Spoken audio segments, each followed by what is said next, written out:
ठीक है, देखिए मेरी स्क्रीन पर आप देख पा रही होंगी।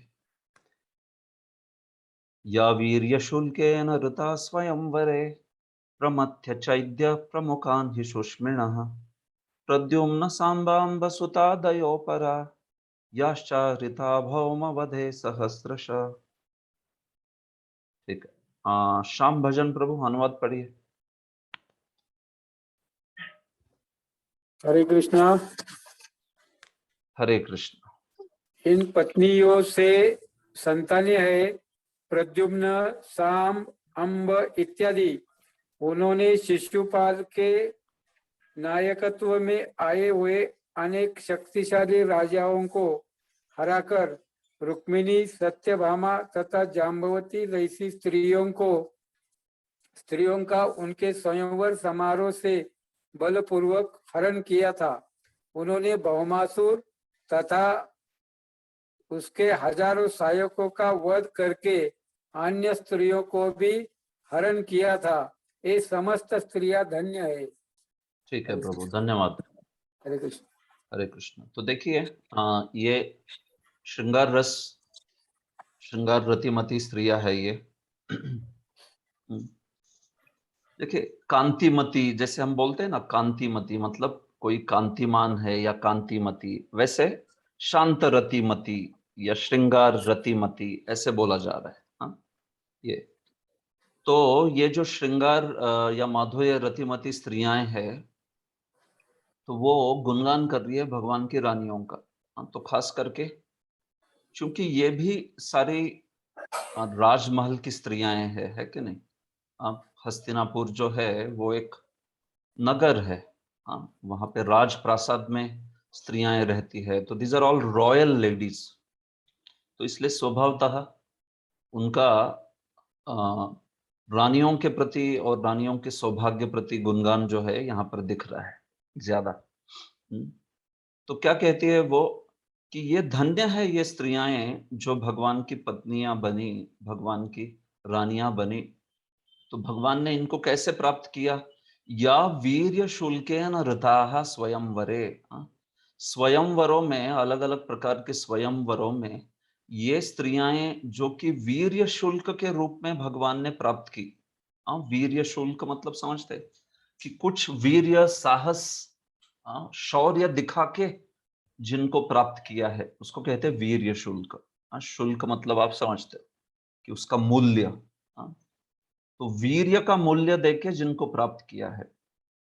तो ऐसी ये जो स्त्रियां हैं, जैसे देवी रुक्मिणी, भगवान की पट्ट रानी साक्षात। तो रुक्मिणी को भगवान ने कैसे प्राप्त किया? समस्त वहां पे जो चैद्य, जरासंध आदि थे, सबको परास्त करके भगवान ने रुक्मिणी जो है उसको, उनको लेके गए ना भगवान, है कि नहीं। तो ये भगवान की लीला है। भगवान तो वैसे, रुक्मिणी जो है भगवान की नित्य प्रिया है, नित्य संगिनी है, लेकिन तो भी भगवान लीला रूप में इस प्रकार से दर्शाते हैं, है कि नहीं। जरासंध जो है, उस जरासंध को भगवान ने 17 बार परास्त किया, जरासंध को।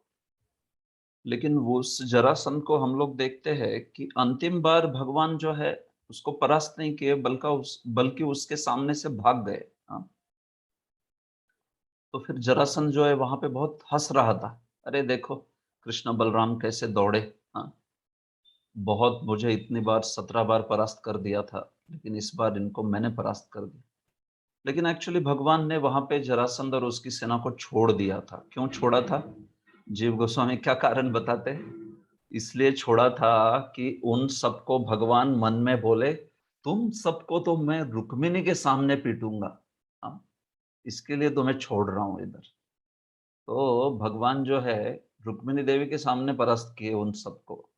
और जीव गोस्वामी कहते हैं कि रुक्मिणी देवी को इम्प्रेस किए। आप समझ रहे हैं ना, ये भगवान का प्रेम वाला संबंध है। मतलब इतना रुक्मिणी का प्रेम था भगवान पर, तो फिर भगवान ने भी उनको वहां पर दिखाया कि कैसे भगवान उनके लिए कुछ भी कर सकते हैं। इतनी बड़ी सेना को भी भगवान ने ऐसे ही परास्त कर दिया। तो ये आदान प्रदान है रुक्मिणी के साथ भगवान का।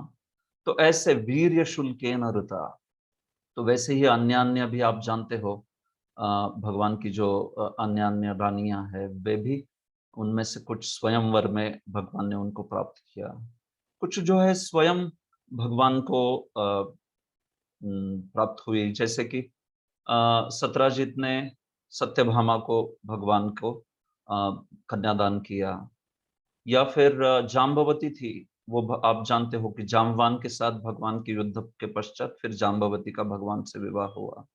तो ऐसे अलग अलग प्रकार से भगवान को प्राप्त हुई ये सारी रानियां लीला के रूप में। प्रमथ्य चैद्य प्रमुखान ही सुष्मिनः, सारे शक्तिशाली चैद्य आदि राजाओं को अब मथन करके उनका मर्दन करके भगवान ने इन रानियों को प्राप्त किया, इन स्त्रियों को प्राप्त किया। प्रद्युम्न, जैसे प्रद्युम्न की माता रुक्मिणी देवी, या सांब की माता जाम्बवती, अम्ब की माता, आम्ब की माता नागनजीति, ये सारी जो भगवान की रानियां हैं, 8 प्रमुख रानियां।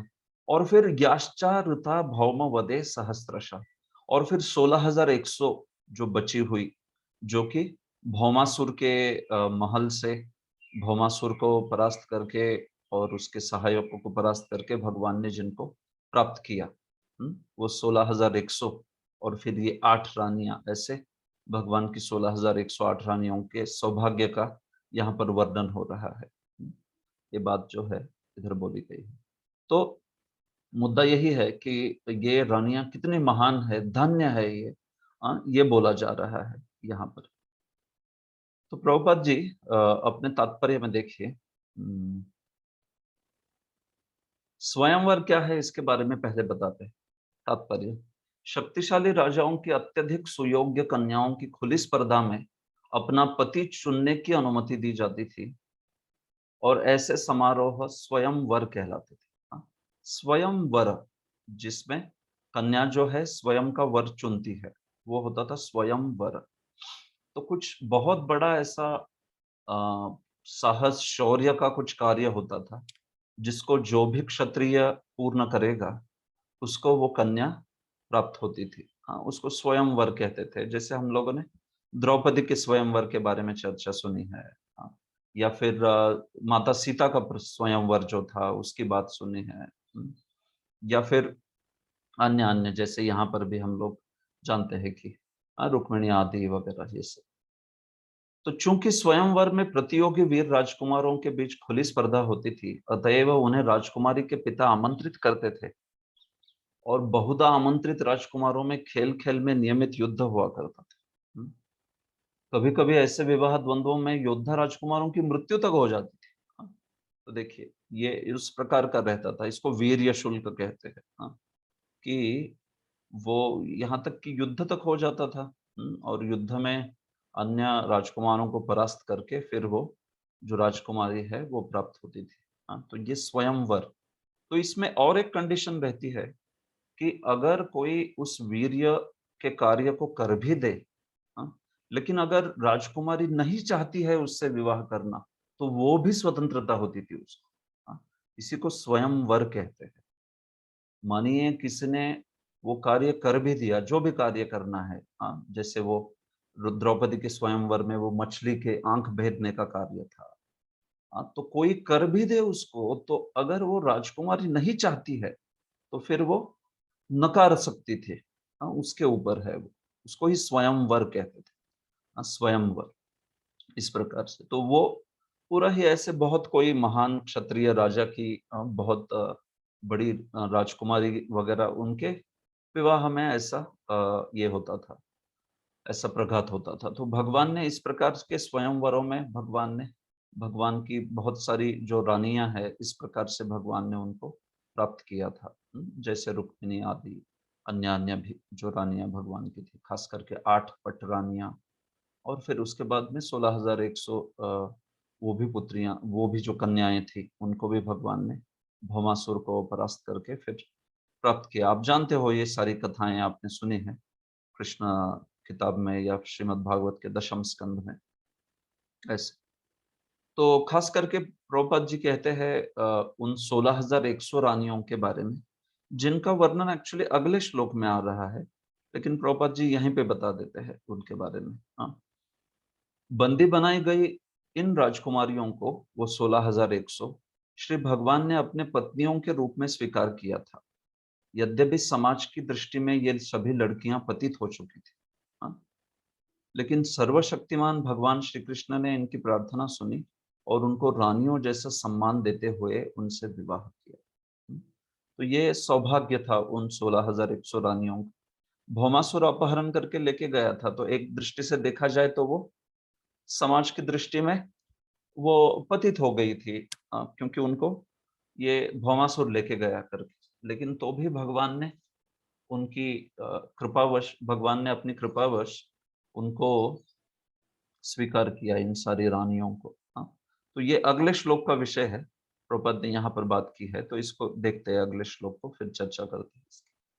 एतः परं स्त्रीत्वम् अपास्तपेशलं निरस्त शौचं बत साधु कुर्वते यासां गृहात् पुष्करलोचनः पति न जात्वपैत्यारितिभिर्हृदि स्पृशन्।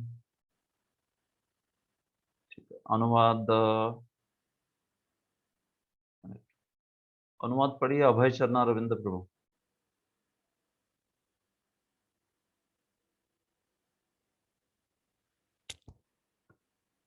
ठीक है, वेदवादिनी माता जी आप पढ़िए अनुवाद, वेदवादिनी माता जी।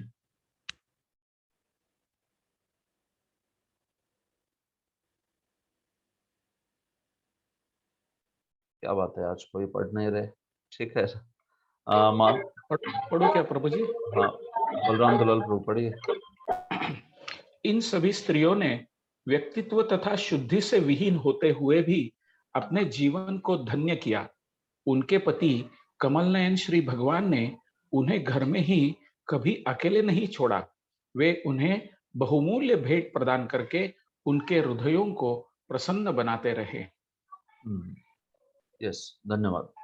धन्यवाद देखिए, प्रभु। यस, तो ये लास्ट श्लोक है इस श्रृंखला में, इन स्त्रियों के द्वारा बोला गया। तो इसमें क्या कह रही है, वो जो 16,108 रानियां थी भगवान की, उनमें से खास करके 16,100 के बारे में ये श्लोक बोल रहा है। क्या बोल रहा है, देखिए, एताः परम स्त्रीत्वम अपास्त पेशलम निरस्त शौचम बत साधु कुर्वते। हाँ? तो क्या कहा है, एताः स्त्रीत्वम परम साधु कुर्वते। एताः, इन स्त्रियों ने अपने स्त्रीत्व को, हाँ, अपने स्त्री होने के गुण को, स्त्रीत्व को क्या बत साधु कुर्वते, हाँ, उन्होंने पूर्ण कर दिया, उन्होंने अपने स्त्रीत्व को सफल बना दिया, ऐसा श्लोक कह रहा है। अपने स्त्रीत्व को सफल बना दिया। These women have perfected their womanhood। तो क्या अर्थ है इसका, क्योंकि देखिए ये स्त्रियां अपास्त पेशलम थी। भौमासुर ने इनको बंदी बनाया था, तो अपनी स्वतंत्रता खो बैठी थी। तो अपास्त पेशलम कहते हैं जिसने अपनी स्वतंत्रता खो दी है उसको। और निरस्त शौचम, क्योंकि वो उनका अपहरण लेके गया था, तो इसीलिए उनको कहा है कि जिनकी शुद्धि, जिनका शौच, पवित्रता जो है, उस पवित्रता को निरस्त कहा गया है। क्यों? क्योंकि उसको, उनको बंदी बना के लेके गया। हाँ, ऐसी बात है। हाँ, तो वैदिक काल में तो कोई कन्या है तो उनको परपुरुष स्पर्श भी नहीं करेगा उसके विवाह के पहले, है कि नहीं? तो चूंकि इन स्त्रियों को भौमासुर बंदी बना के लेके गया था, तो इसलिए इनको निरस्त शौचम कहा है, कि जो अपने में शौच यानी शुद्धि विहीन थी, और अपास्त पेशलम यानी स्वतंत्रता विहीन थी। दो गुण बताए गए हैं, स्वातंत्र्य और शौच, स्वतंत्रता एवं शुद्धता। ऐसे, तो ऐसे इन स्त्रियों ने अपने स्त्रीत्व को और बत साधु कुर्वते, उसको सफल बना दिया, धन्य बना दिया। कैसे? अपनी भक्ति के द्वारा, अपने प्रेम के द्वारा।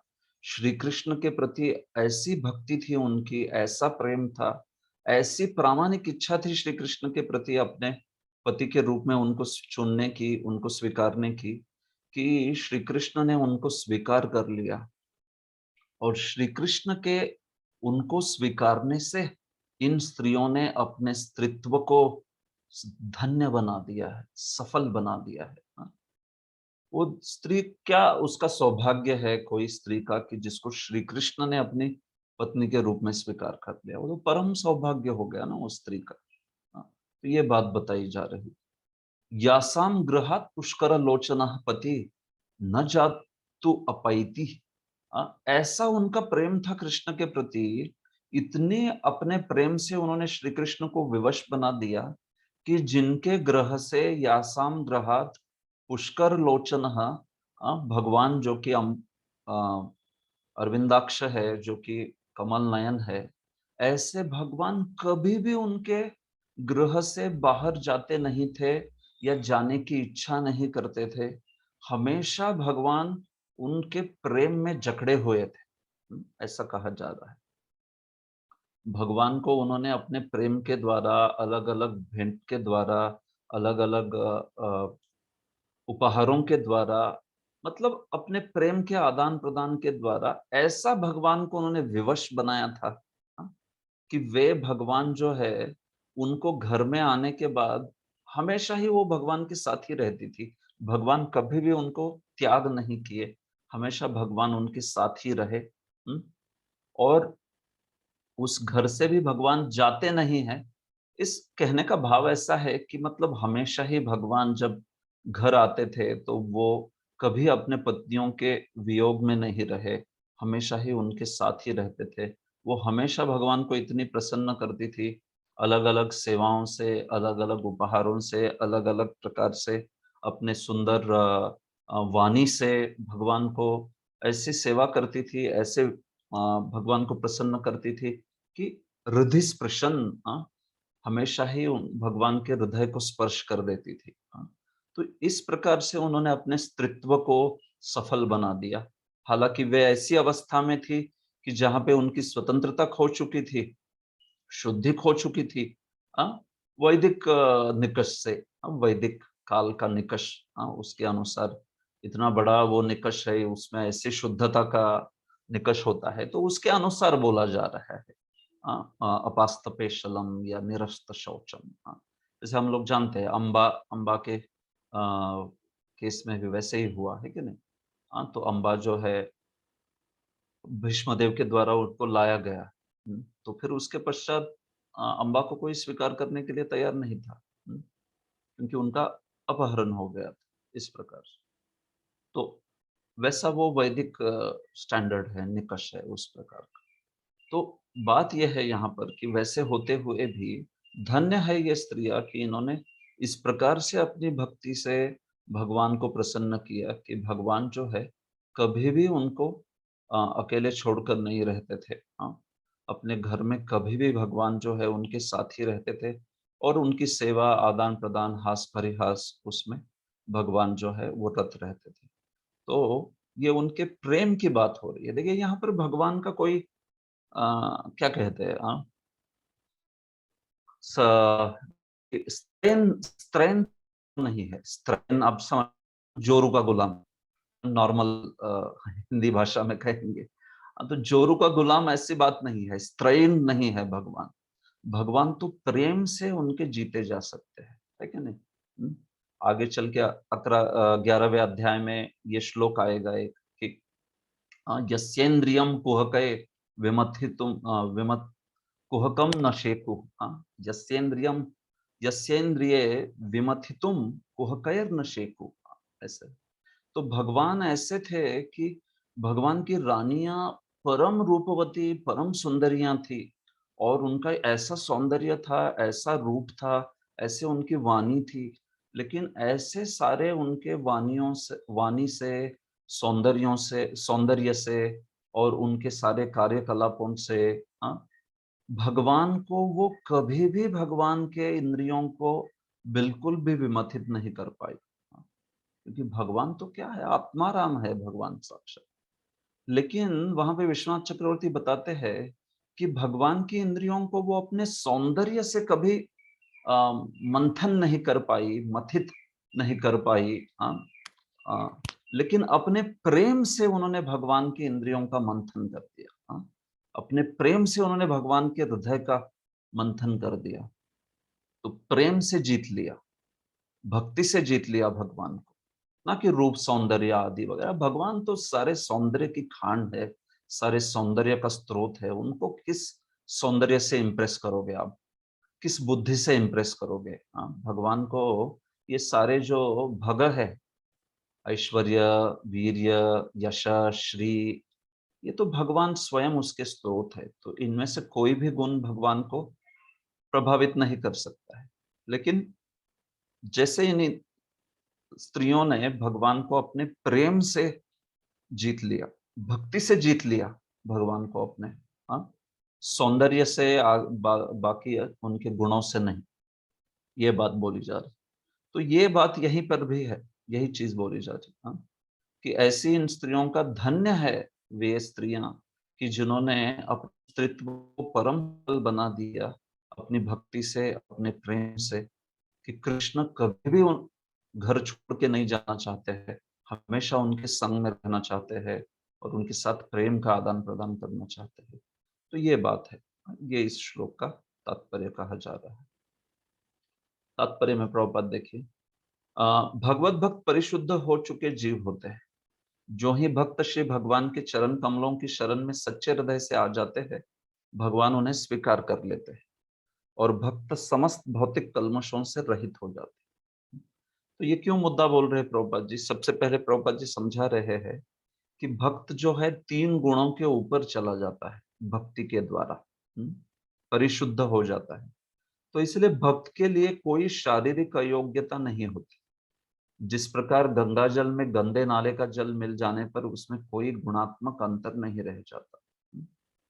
तो सबसे पहले तो भगवान की भक्ति में व्यक्ति 3 गुणों को पार कर लेता है, तो इसलिए उसमें कोई अशुद्धि जो है वो मानी नहीं जाती है, बिल्कुल। भगवान का भक्त जो है उसमें शारीरिक अयोग्यता मानी नहीं जाती। जैसे ही वो भगवान का भक्त भक्ति में दृढ़ हो जाता है, हाँ, तो फिर ऐसे भक्त के ऊपर से 3 गुणों का प्रभाव जो है चला जाता है। तो इसलिए उसको फिर कोई शारीरिक या प्राकृतिक स्तर पर उसको नहीं गिनाया जाता है। तो कोई भले ही कौन से भी, प्रभुपाद जी ने बड़ा अच्छा कनेक्शन लगाया है इस चीज का।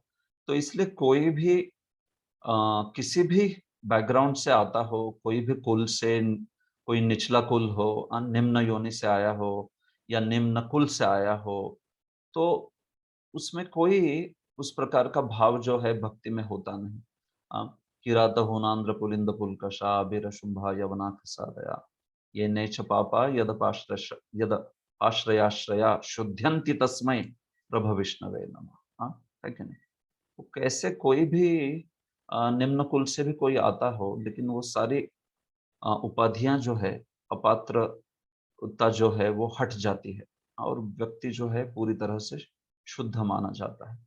तो उसी प्रकार से ये भौमासुर के चंगुल में फंसी जो बालाएं थी, हाँ, ये 16,100, उन्होंने जब निष्ठापूर्वक, प्रभुपाद जी कहते हैं, भगवान की प्रार्थना की, तो फिर अपनी भक्ति और निष्ठा से भगवान ने उनको तुरंत स्वीकार कर दिया और फिर उनका जीवन धन्य हो गया इस प्रकार से। तो ये बात है यहाँ पर।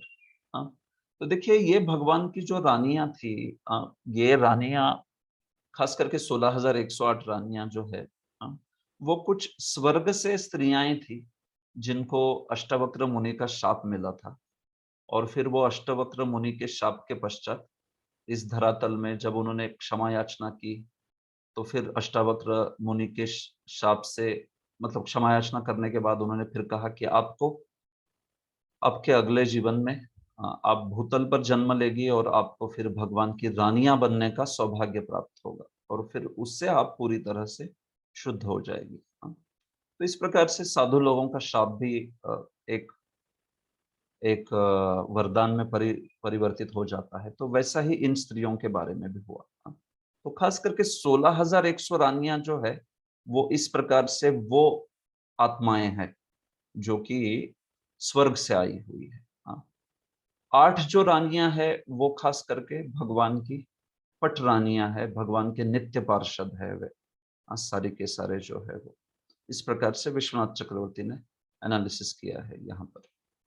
ऑफ कोर्स कई बार ऐसा भी वर्णन मिलता है कि इन रानियों में भी एक अंश नित्य पार्षद का होता है और एक अंश जो है स्वर्ग के वो जो जीव, स्वर्ग की वो जो महिलाएं आई थी, देवियां आई थी, उनका होता है। इस प्रकार का भी एक्सप्लेनेशन मिलता है। लेकिन खास करके विश्वनाथ चक्रवर्ती ने ऐसी टीका की है कि 16,100 जो थी वे स्वर्ग से आई और 8 पटरानियां जो है भगवान की, सत्यभामा, रुक्मिणी, जाम्बवती, नागनजीति, कालिंदी आदि, ये जो 8 पटरानियां हैं वे जो है वो भगवान के नित्य पार्षद है।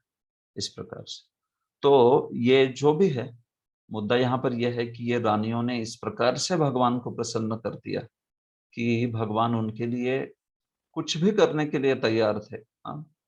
खास करके रुक्मिणी जी का वर्णन हो रहा है यहाँ पर और सत्यभामा का वर्णन हो रहा है। प्रभुपाद जी कहते हैं कि कैसे रुक्मिणी को वो जब भगवान ने पारिजात पुष्प अर्पण किया तो सत्यभामा जो है हट लगा के बैठ गई कि उनको तो कई कई पारिजात फूल चाहिए, उनको तो पारिजात वृक्ष ही चाहिए, ऐसे हट लगा के बैठ। तो भगवान ने फिर सत्यभामा के लिए स्वर्ग में जाके वहां से पारिजात का पेड़ उखाड़ के लाए।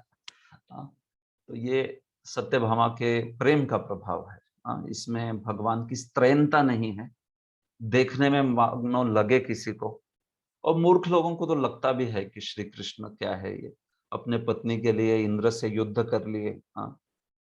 लेकिन ये एक्चुअली प्रेम का स्वभाव है, ये थोड़ी ना कोई स्त्रैणता है। और वो इंद्र जो है उसने भी युद्ध क्यों करना चाहिए भगवान के साथ? आप जानते हो अदिति के कर्ण कुंडल देने गए थे भगवान। हाँ, तो इंद्र के ऊपर पहले ही इतना बड़ा उन्होंने उपकार किया है, असुरों को आदि मारकर, और फिर उनकी ही माता के कर्ण कुंडल देने गए थे।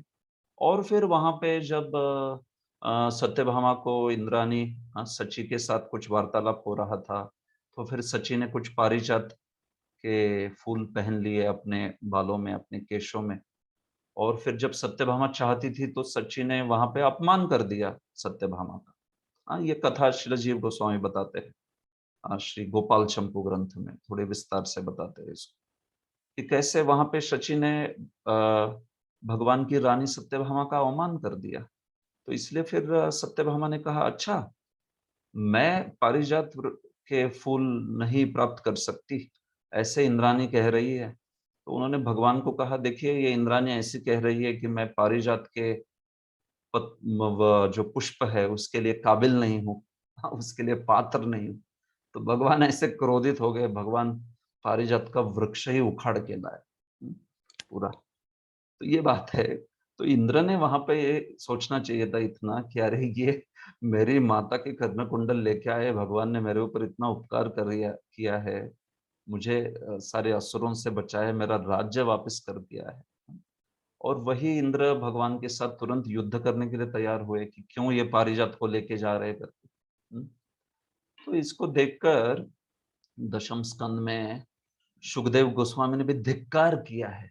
हाँ, किनका? देवताओं का धिक्कार किया है। हाँ, खास करके इंद्र का। क्या रे ये कैसा इसका जड़ता है देखो, कैसा इसका शाठ्य है देखो, कि भगवान के चरणों में अपना माथा टेक के गिड़गिड़ाता है और वही भगवान के साथ फिर युद्ध करता है केवल पारिजात को लेके। वो भी उनकी प्रिया को चाहिए तो उसने खुद ने लाके दे देना चाहिए। लेकिन ये स्वभाव है इंद्र आदि का, कभी कभार वो देख सकते हैं आपकी काफी आसक्त होते हैं हर एक चीज से। तो एनीवे, मुद्दा ये कहना था मुझे कि सत्यभामा के लिए भगवान ने इस प्रकार से इंद्र से युद्ध कर लिया, स्वर्ग से पारिजात वृक्ष लेके आ गए। तो ये क्या है ये? तो यही चीज है ना कि कैसे अपने प्रेम से उनको वशीभूत कर लिया है भगवान को। ये बात है ये। तो ये कोई भौतिकता नहीं है। भौतिकता में ऐसे लोग होते हैं, हैंडपेक्ड हस्बैंड बोलते हैं। हाँ, लेकिन ये बात नहीं है। ये श्री कृष्ण को भाई कौन अपने प्रेम के सिवा उनको जीत सकता है? भगवान। केवल उसमें एक ही चीज चलती है भगवान को विवश करने में, और वो है प्रेम, जो कि इन रानियों के पास है, और इनसे भी बड़ा प्रेम गोपियों के पास है। और सबसे बड़ा प्रेम श्री राधा रानी के पास। तो इस प्रकार से इनका गुणगान जो है वहाँ यहाँ पर इन महिलाओं ने, इन हस्तिनापुर की स्त्रियों ने किया है। ठीक है, ओके। तो अभी बचे हुए श्लोक जो है इसको काफी जल्दी हो जाएंगे, ये बस नरेशन है इसका, तो इसको लेते हैं फिर ये अध्याय समाप्त हो जाएगा। एवं विधा गदंतीनां सगिरः पुरयोषितां निरक्षणेनाभिनंदन सस्मितेन ययो हरिः। सनातन गोविंद प्रभु अनुवाद पढ़िए। राजधानी हस्तिनापुर की स्त्रियां जब उनका अभिनंदन कर रही थी और इस प्रकार से वार्तालाप कर रही थी तो श्री भगवान ने मुस्कुराते हुए उनकी बधाइयां स्वीकार की और उन पर अपनी कृपा दृष्टि डालते हुए नगर से प्रस्थान किया। तो इस प्रकार से हस्तिनापुर से भगवान ने प्रस्थान किया, उन स्त्रियों पर अपने निरीक्षण के द्वारा और स्मित देके उनका अभिनंदन किया भगवान ने, उनके साथ आदान प्रदान किया भगवान ने, जो कि इस प्रकार से भगवान का गुणगान कर रही थी। तो भगवान तो केवल दृष्टिपात करके ही हृदय को पूरी तरह से तृप्त कर देते हैं, है कि नहीं? तो निरीक्षणेन और सस्मितेन, तो जो शांत रस की महिलाएं थी ना, स्त्रियां, उनकी ओर भगवान ने निरीक्षण किया और जो श्रृंगार रस वाली थी उनके प्रति स्मित किया, ऐसे जीव गोस्वामी बताते हैं। दोनों का अभिनंदन किया उन्होंने, मतलब दोनों के साथ आदान प्रदान किया, लेकिन शांत रति स्त्रियों के ऊपर निरीक्षण किया केवल, उन पर अपनी कृपा दृष्टि बरसाई, और जो श्रृंगार रतिमती स्त्रियां थी उनके ऊपर स्मित किया उनकी ओर, तो स्मित करके उनके साथ आदान प्रदान किया। देखिए दो कैसे अलग शब्दों से अलग भाव प्रकट कर रहे यहाँ पर आचार्य। निरीक्षणेन शांत रति के लिए, सस्मितेन श्रृंगार रति के लिए, ये बात है। अजात शत्रु प्रतनाम गोपिथाय मधुद्विषः परेभ्य शंकितः स्नेहात् प्रायुत चतुरंगिनीम। राधिका रुचि माता जी अनुवाद पढ़िए। हरि बोल प्रभु जी। यद्यपि महाराज युधिष्ठिर का कोई शत्रु ना था, तो भी उन्होंने असुरों के शत्रु भगवान श्री कृष्ण के साथ जाने के लिए चतुरंगिनी सेना, घोड़ा, हाथी, रथ तथा पैदल सेना लगा दी। शत्रु से बचाव और भगवान से स्नेह के कारण महाराज ने ऐसा किया। हरि बोल प्रभु जी। देखिए अजात शत्रु युधिष्ठिर जो है, भगवान जब जा रहे थे तो गोपिथाय मधुद्विषः, भगवान की रक्षा के लिए उन्होंने चतुरंगिनी सेना दी भगवान के साथ में। बड़ी विस्मयकारी चीज है ना। गोपिथाय मतलब रक्षा करने के हेतु। किसकी रक्षा? भगवान की रक्षा। मधुद्विषः, तो हालांकि अजात शत्रु, कुरुक्षेत्र का युद्ध हो चुका था और समस्त अधर्म जो है, उस अधर्म के जो अनुयायी थे सब खत्म हो गए थे, लेकिन तो भी परेभ्यः शंकितः, भगवान के बारे में थोड़ी शंका थी। शंका मतलब भगवान पर कोई आक्रमण ना करे, भगवान को कोई पीड़ा न दे, कोई शत्रु या शत्रु का सगा संबंधी, कोई ईर्ष्यावश भगवान पर ईर्ष्यावश आक्रमण न करे, ऐसी शंका अजात शत्रु युधिष्ठिर के हृदय में थी। तो इसलिए उन्होंने स्नेहवश चतुरंगिनी सेना को भी भेजा भगवान के साथ। भगवान के साथ सात्यकी तो थे ही, उद्धव थे, सात्यकी थे, लेकिन तो भी उन्होंने चतुरंगिनी सेना भी दी भगवान के साथ, चतुरंगिनी प्रतनाम भेजे। तो ये बात है। तो देखिए बड़ा सुंदर श्लोक है। अजात शत्रु कहा है युधिष्ठिर को और मधुद्विष कहा है भगवान को। जो मधुद्विष मतलब जो मधु के शत्रु है, और युधिष्ठिर को कहा है अजात शत्रु। देखा जाए तो मधुद्विष अजात शत्रु, भगवान मधु दैत्य के शत्रु है और युधिष्ठिर अजात शत्रु है, जिनका कोई शत्रु नहीं है। ऐसे तो भी भगवान पर कोई आक्रमण ना करे, इसलिए उन्होंने स्नेहवश चतुरंगिनी सेना जो है उसको दिया। ऐसे तो श्री जीव गोस्वामी कहते हैं कि जो युधिष्ठिर है उनको तो पता है कि ये भगवान है करके, लेकिन उनका ऐश्वर्य ज्ञान बार बार ढक जाता है थोड़ा, युधिष्ठिर के प्रेम के वजह से, स्नेह की वजह से उनका ऐश्वर्य ज्ञान बहुत ढक जाता है। तो फिर ऐश्वर्य ज्ञान ढक जाता है ना, तब फिर वो ऐसी चीजें करते हैं फिर। चतुरंगिनी सेना दे दी स्नेहवशात, जबरदस्ती भगवान के साथ। तो ये बात है। तो प्रभुपाद तात्पर्य में बताते हैं कि चतुरंगिनी सेना क्या होती है। तो घोड़े, हाथी, रथ तथा मनुष्य, इसको चतुरंगिनी सेना कहते हैं। मनुष्य होते हैं उसमें, फिर रथ होते हैं, हाथी होते हैं और घोड़े होते हैं। तो इसके द्वारा जो 4 प्रकार की सेना होती है तो उसको चतुरंगिनी सेना कहते हैं। आगे प्रभुपद, महाराज युधिष्ठिर अच्छी तरह से जानते थे कि भगवान श्री कृष्ण सबके मित्र तथा शुभचिंतक है। फिर भी ऐसे अनेक असुर भी थे जो स्वभाववश भगवान से ईर्ष्या रखते थे। अतएव कोई उन पर आक्रमण न कर दे तथा स्नेहवश भी उन्होंने भगवान श्री कृष्ण के अंगरक्षकों के रूप में चतुरंगिनी सेना लगा दी। हालांकि भगवान को कोई सेना की जरूरत नहीं है, लेकिन तो भी भगवान ने इसको स्वीकार कर लिया। क्यों? क्योंकि वे अपने बड़े भाई तथा राजा की आज्ञा का उल्लंघन नहीं कर सकते थे। तो मुद्दा है कि क्योंकि वे युधिष्ठिर उनसे बड़े हैं, 3 साल बड़े थे भगवान से युधिष्ठिर, और युधिष्ठिर को भगवान ने हमेशा ही राजा के रूप में स्वीकार किया था। द्वारका जो है उसको, हस्तिनापुर जो है चक्रवर्ती सम्राट होते थे हस्तिनापुर के, तो इसलिए युधिष्ठिर जो थे पूरे चक्रवर्ती सम्राट थे और उनके सेवक के रूप में द्वारका के राजा, द्वारका के सभी, ऐसा भाव भगवान रखते थे। समझ रहे हैं ना? तो इसलिए उन्होंने उल्लंघन नहीं किया और स्नेह का भी स्वीकार किया युधिष्ठिर के। ठीक है, आगे।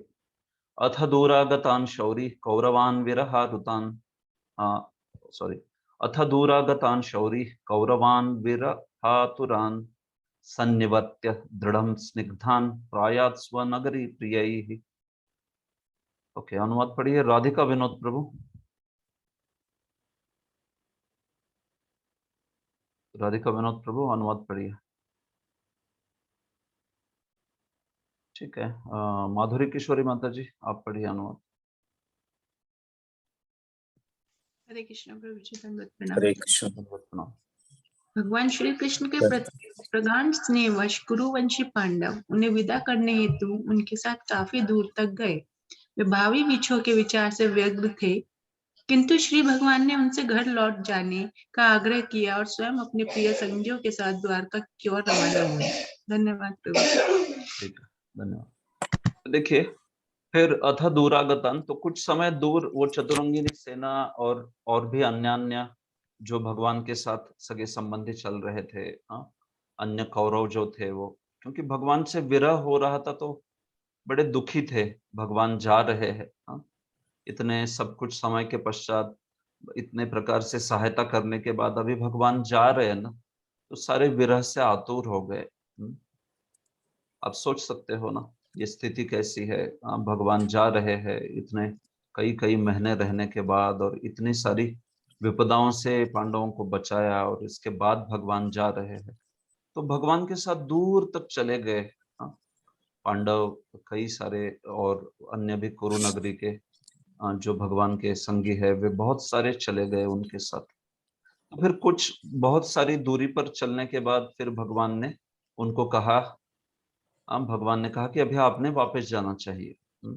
आप मेरे साथ द्वारका तो आ नहीं सकते, आना चाहते तो बहुत अच्छी है, लेकिन आ तो नहीं पाएंगे क्योंकि उनके यहाँ पर कार्य सेवाएं जो भी है करके। तो इसलिए भगवान ने फिर उनको वापस भेज दिया और वहां से भगवान अपने प्रिय सखाओं के साथ, सत्यकी उद्धव के साथ भगवान जो है आगे चल दिए द्वारका की ओर।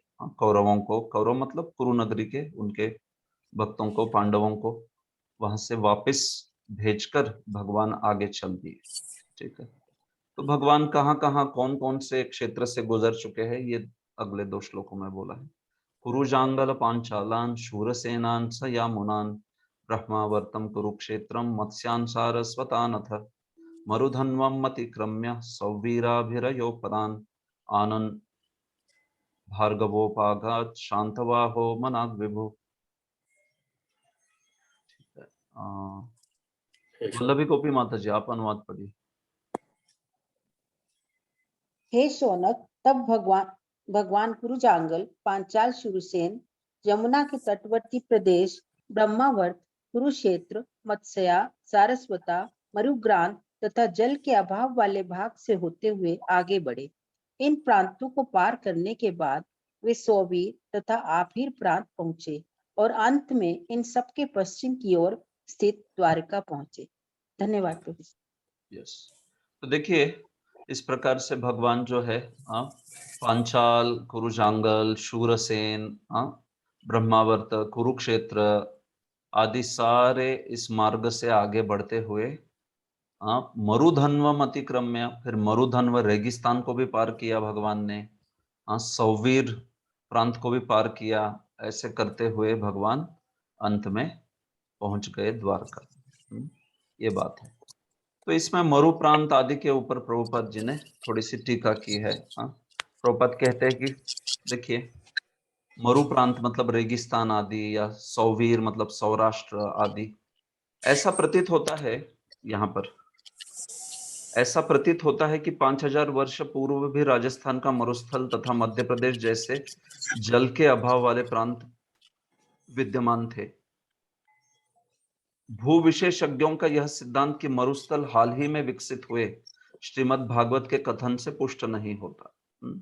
जियोलॉजिस्ट कहते हैं कि भाई अभी हाल ही में कुछ साल पहले, कुछ साल मतलब कुछ सेंचुरीज, कुछ शतक पहले ही ये राजस्थान का रेगिस्तान जो है उसका विकास हुआ, ऐसे कुछ बताते हैं।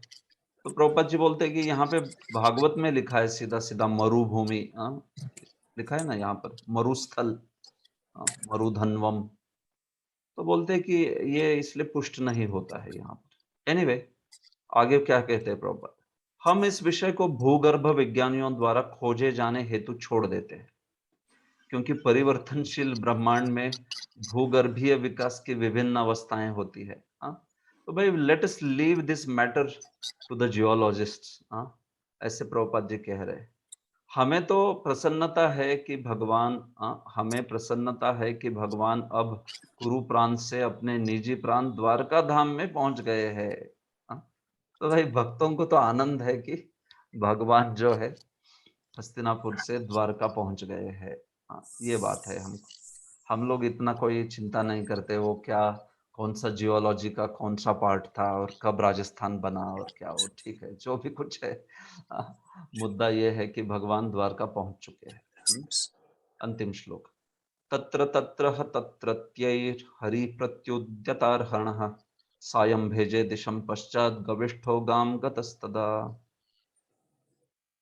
ओके, महामती देवी माता जी अनुवाद पढ़िए। हरे कृष्ण प्रभु जी। धन्यवाद। हरि बोल। हाँ।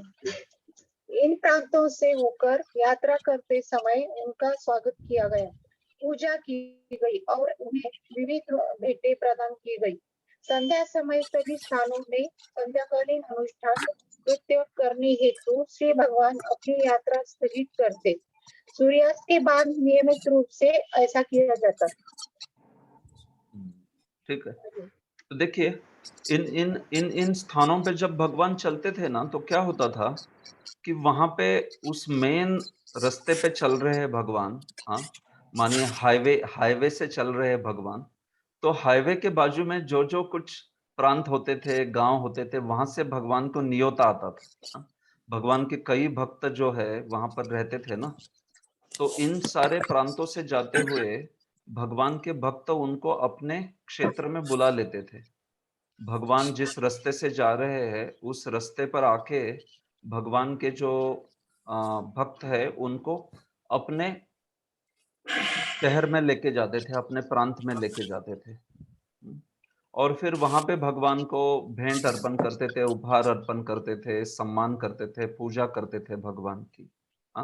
तो ये बात बोली जा रही है, तत्र तत्र तत्रत्यई, स्थानिक निवासियों के द्वारा जो कि भगवान को भगवान का सत्कार करने के लिए उधर आते थे, भगवान जिस मार्ग से जा रहे, और फिर वहां से भगवान को लेके जाते थे उनके यहाँ पर। तो इसलिए काफी समय लगा भगवान को आते आते, क्योंकि भगवान ने अपने बहुत सारे भक्तों को भी, भगवान उनके पास जाके रहे, उनके पास जाके एटलीस्ट भगवान उनको भेंट दी, भगवान ने और इस प्रकार से उनसे आदान प्रदान किया।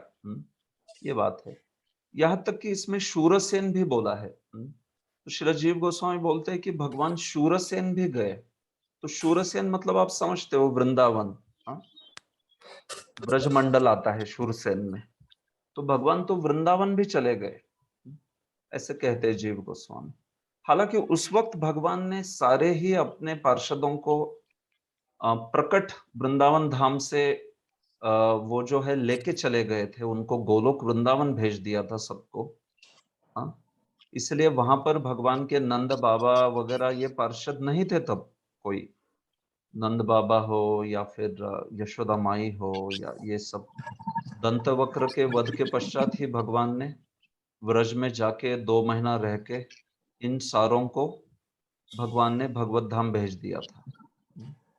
तो भगवान तो भी शूरसेन में क्यों गए, मतलब वृंदावन में क्यों गए? तो श्री जीव गोस्वामी कहते हैं कि वहां पे अप्रकट रूप से जो लीला नित्य रूप से चलती है, अप्रकट लीला, उसको जाके भगवान जो है वो देख के आए।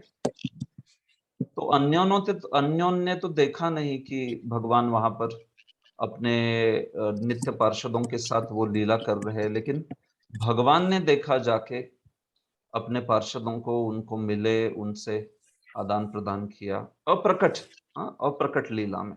क्योंकि प्रकट लीला में तो तब वृंदावन में ये नहीं थे कोई, नंद बाबा, यशोदा माई, राधा रानी, गोपियां, ये सब कोई नहीं था तब, क्योंकि वे चले गए थे ऑलरेडी। सबको भगवान ने अप्रकट लीला में मतलब वो प्राकट्य खत्म हो गया था लीला का, वहां पे अप्रकट लीला चल रही थी।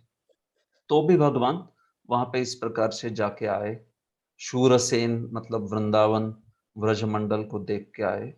ये बात जो है श्री जीव गोस्वामी ने वहां पे लिखा है। ठीक है। तो इसके पश्चात इस प्रकार से भगवान जो है द्वारका धाम पहुंचे। सायं भेजे दिशम पश्चात गविष्ठो गाम गतस्तत। तो इस प्रकार से जब सूरज जो है वो सागर में डूब रहा था, तब उस वक्त जो है भगवान द्वारका पहुंचे। या फिर इसका और एक अर्थ हो सकता है कि जब जब यात्रा में सूरज जो है वो समुद्र में डूबता था, तो भगवान अपने रथ से उतर के कोई जलाशय के किनारे पर संध्या करते थे, संध्या वंदनम करते थे। संध्या आप जानते हो, संध्या काल के समय संध्या वंदनम किया जाता है। 3 संध्या होती है, सुबह, दोपहर एवं शाम को, मध्याह्न, प्रातः काल, मध्याह्न और फिर सायंकाल में। तो भगवान ने कैसे अपने जो नित्य कर्म है, उन नित्य कर्मों को हमेशा ही किया, ये बताया जा रहा है। भगवान जो है वो भी अपना जो संध्या वंदनम है वगैरह वो सब करते थे सायंकाल के समय, यात्रा को रोककर। ऐसे यहाँ पर बताया जा रहा है। जहाँ पे भी जलाशय है वहां पर भगवान अपने मुख प्रक्षालन आदि करके ये सब जो चीजें हैं वो करते थे, ऐसा अर्थ होता है। या दूसरा अर्थ जैसे मैंने बताया कि द्वारका में भगवान सायंकाल के समय पहुंच गए, जब सूर्य जो है वो समुद्र में, पश्चिमी समुद्र में सूर्य जो है वो डूब रहा था। तो ये भी इसका एक अर्थ हो सकता है, दोनों भी अर्थ हो सकते हैं ऐसे। देखिए प्रभुपाद जी ने तात्पर्य लिखा है। प्रभुपाद जी ये अर्थ लेते हैं कि कैसे भगवान जो है संध्या करते थे सायंकाल के समय अपनी यात्रा स्थगित करके। तो फिर प्रभुपाद बोलते हैं कि जब भी भगवान पृथ्वी पर अवतरित होते हैं, वे अपने भक्तों की रक्षा के लिए तथा अपवित्र भक्तों के विनाश के लिए कर्म करते हैं। यद्यपि उनके लिए कुछ भी करना अनिवार्य नहीं है, किंतु वे सब कुछ करते हैं जिससे अन्य लोग उनका अनुगमन कर सके। तो ये भगवान को तो ऐसा सब संध्या वंदन करना वगैरह ये जरूरी नहीं है ना, लेकिन तो भी ऐसा कर्तव्य जो है उसको प्रस्थापित करते हैं भगवान, अन्यों के लिए दिखाते हैं ऐसे, ताकि उनका अनुसरण करे मानव समाज। ये बात बोली जा रही है।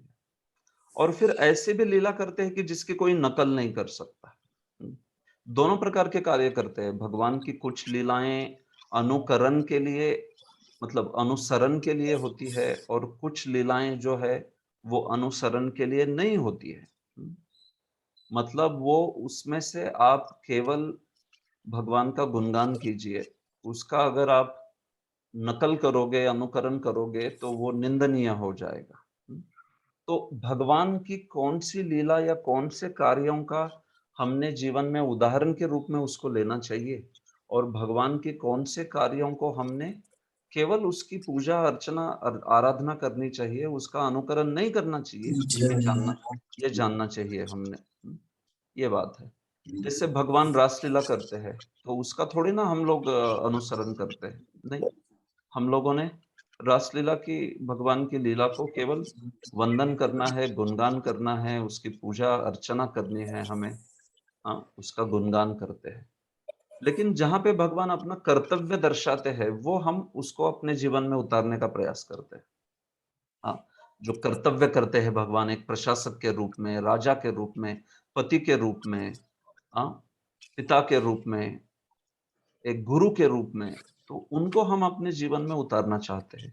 लेकिन जो उनकी भगवत्ता की लीलाएं हैं, उसका अनुकरण नहीं करना चाहते हम लोग, कभी नहीं करना चाहिए, वो निंदनीय हो जाएगा। भगवान का गोपियों के साथ रास हो, या भगवान का कई सारे भगवान के कृत्य है जो कि भगवान का उनका अनुकरण करना वो गलत माना जाएगा वहां पर। तो ये बात है। तो ये भगवान की दो प्रकार की लीलाएं होती है, और इसको जानने के लिए प्रभुपाद जी कहते हैं कि गुरु की राय, गुरु का मार्गदर्शन जरूरी है। कि कौन से कार्य भगवान के किस प्रयोजन से है, कौन से कार्य भगवत्ता दर्शाते हैं, और कौन से कार्य हमारे लिए उदाहरण प्रस्तुत करते हैं, इसको गुरु के माध्यम से समझ लेना चाहिए। नहीं तो फिर बहुत कंफ्यूजन होता है लोगों में, है कि नहीं? भगवान ऐसे क्यों करते हैं, ये क्यों करते हैं, वो क्यों करते हैं, ऐसे।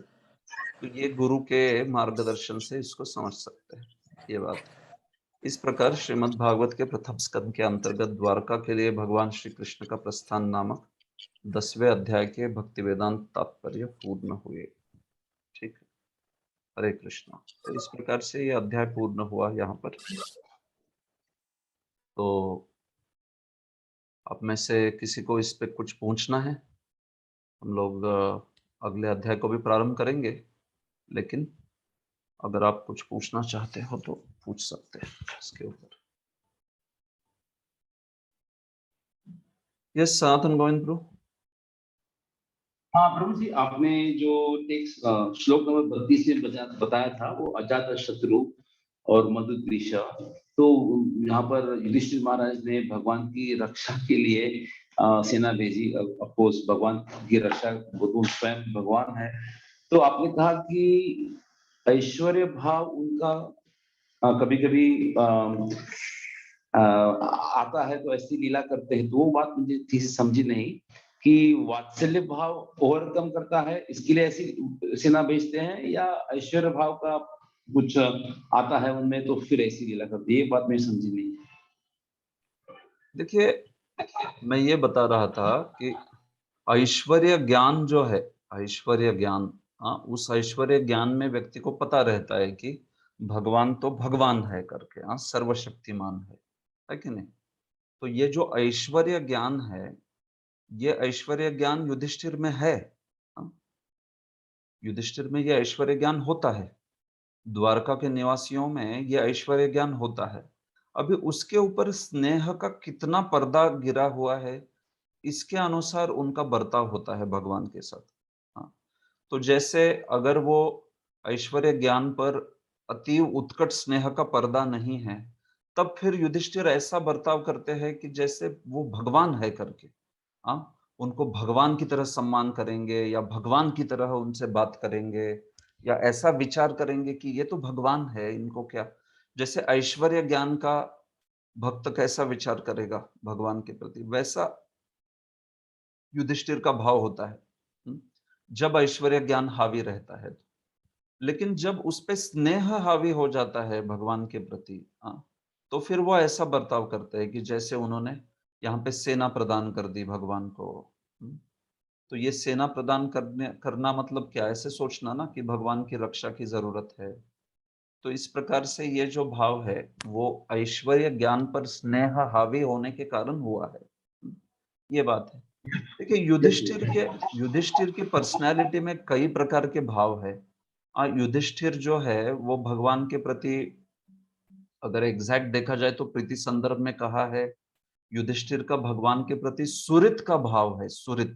हाँ, तो उस सुरित भाव में क्या होता है, उस सुरित भाव में भगवान के प्रति थोड़ा सा सख्य भी होता है और थोड़ा वात्सल्य भी होता है, दोनों होता है। हाँ, लेकिन उसमें ज्ञान भी रहता है ऐश्वर्य का। तो ये देखिए कैटेगरीज जो है अपने में काफी कॉम्बिनेशंस होते हैं कैटेगरीज के भी। हाँ, तो ओवरऑल युधिष्ठिर को देखा जाए तो भगवान के प्रति उनका जो भाव है उसको आप वर्णन करना चाहोगे तो वो एक सुरित का भाव है, सख्य का ही एक प्रकार है वो, लेकिन उसमें वात्सल्य भी होता है। हाँ, और उसमें इस प्रकार के स्नेह का आने पर, इस ये स्नेह की उत्कटता आने पर वो भूल जाते हैं कि ये भगवान है करके, और ये ज्यादातर होता है। लेकिन कभी कभी वो स्नेह हट भी जाता है, मतलब वो ऐश्वर्य ज्ञान हावी रहता है फिर। तो ये व्रजवासियों से अलग हो गया। व्रजवासियों के ऊपर वो ऐश्वर्य ज्ञान जो है वो कभी भी वो आता ही नहीं है, वो अंदर इतना छुप गया है प्रेम में, स्नेह में, कि वो कभी नहीं आएगा ऊपर। लेकिन ऐसा द्वारका वासियों में नहीं होता है। द्वारका वासियों में वो आता रहता है, जाता रहता है, आता जाता रहता है। ऐसा अर्जुन का भी साथ भी होता है भगवान। सख्य होता है ज्यादातर टाइम, लेकिन सख्य कभी कभी ऐश्वर्य ज्ञान जो है वो हावी हो जाता है थोड़ा सख्य पर, ऐसा हो सकता है। लेकिन ये सख्य वृंदावन में ऐसा नहीं होता है। वृंदावन में हमेशा ही वो विश्रम्भ ही रहेगा, वो कभी भी उसमें ऐश्वर्य ज्ञान नहीं आएगा। तो ये बात है। तो यहाँ पे मैं ये समझा रहा था कि ऐसा वो ऐश्वर्य ज्ञान जो था भगवान की भगवत्ता का, वो सख्य के कारण, या आप कह सकते हो स्नेह के कारण, भगवान के प्रति बहुत स्नेह के कारण वो यहाँ पे दुबला हो गया, इसलिए उन्होंने वो सेना आदि प्रदान की। ये मुद्दा है। ठीक है, हाँ, yes, very clear. Okay, yes. Radhika Ruchi माता जी बोलिए। हरि बोल प्रभु जी, दंडवत प्रणाम। प्रभु जी, इससे रिलेटेड तो नहीं है, मतलब जैसे एक क्वेश्चन है कि जो डबल इनिशिएशन हो जाता है ना प्रभु जी, ब्राह्मण इनिशिएशन, तो वो 3 बार संध्या क्यों करते हैं, वो मुझे समझ नहीं है। ओके, हाँ ठीक है। देखिए, आपको ब्राह्मण दीक्षा के वक्त आपकी ब्राह्मण दीक्षा हो गई है या फिर हो गई हो तो आपको बताया होगा, या तो नहीं बताया होगा। ठीक है, मैं बता देता हूँ क्यों करते हैं 3 बार। हाँ, तो देखिए संध्या वो काल होता है कि जिस काल में समय जो है, हाँ, एक अवस्था से दूसरी अवस्था में जा रहा है। हाँ, तो प्रातः काल से, या आप कह सकते हो रात्रि से प्रातः काल आ रहा है, तो बीच में जो वो काल होता है ना उसको संध्या कहते हैं। अब वो बीच वाला है, एक अवस्था से दूसरी अवस्था, रात्रि से प्रातः, प्रातः से मध्याह्न, मध्याह्न से सायं। हाँ, इस प्रकार का ये जो एक स्थलांतर हो रहा है, स्थानांतर हो रहा है ये काल का।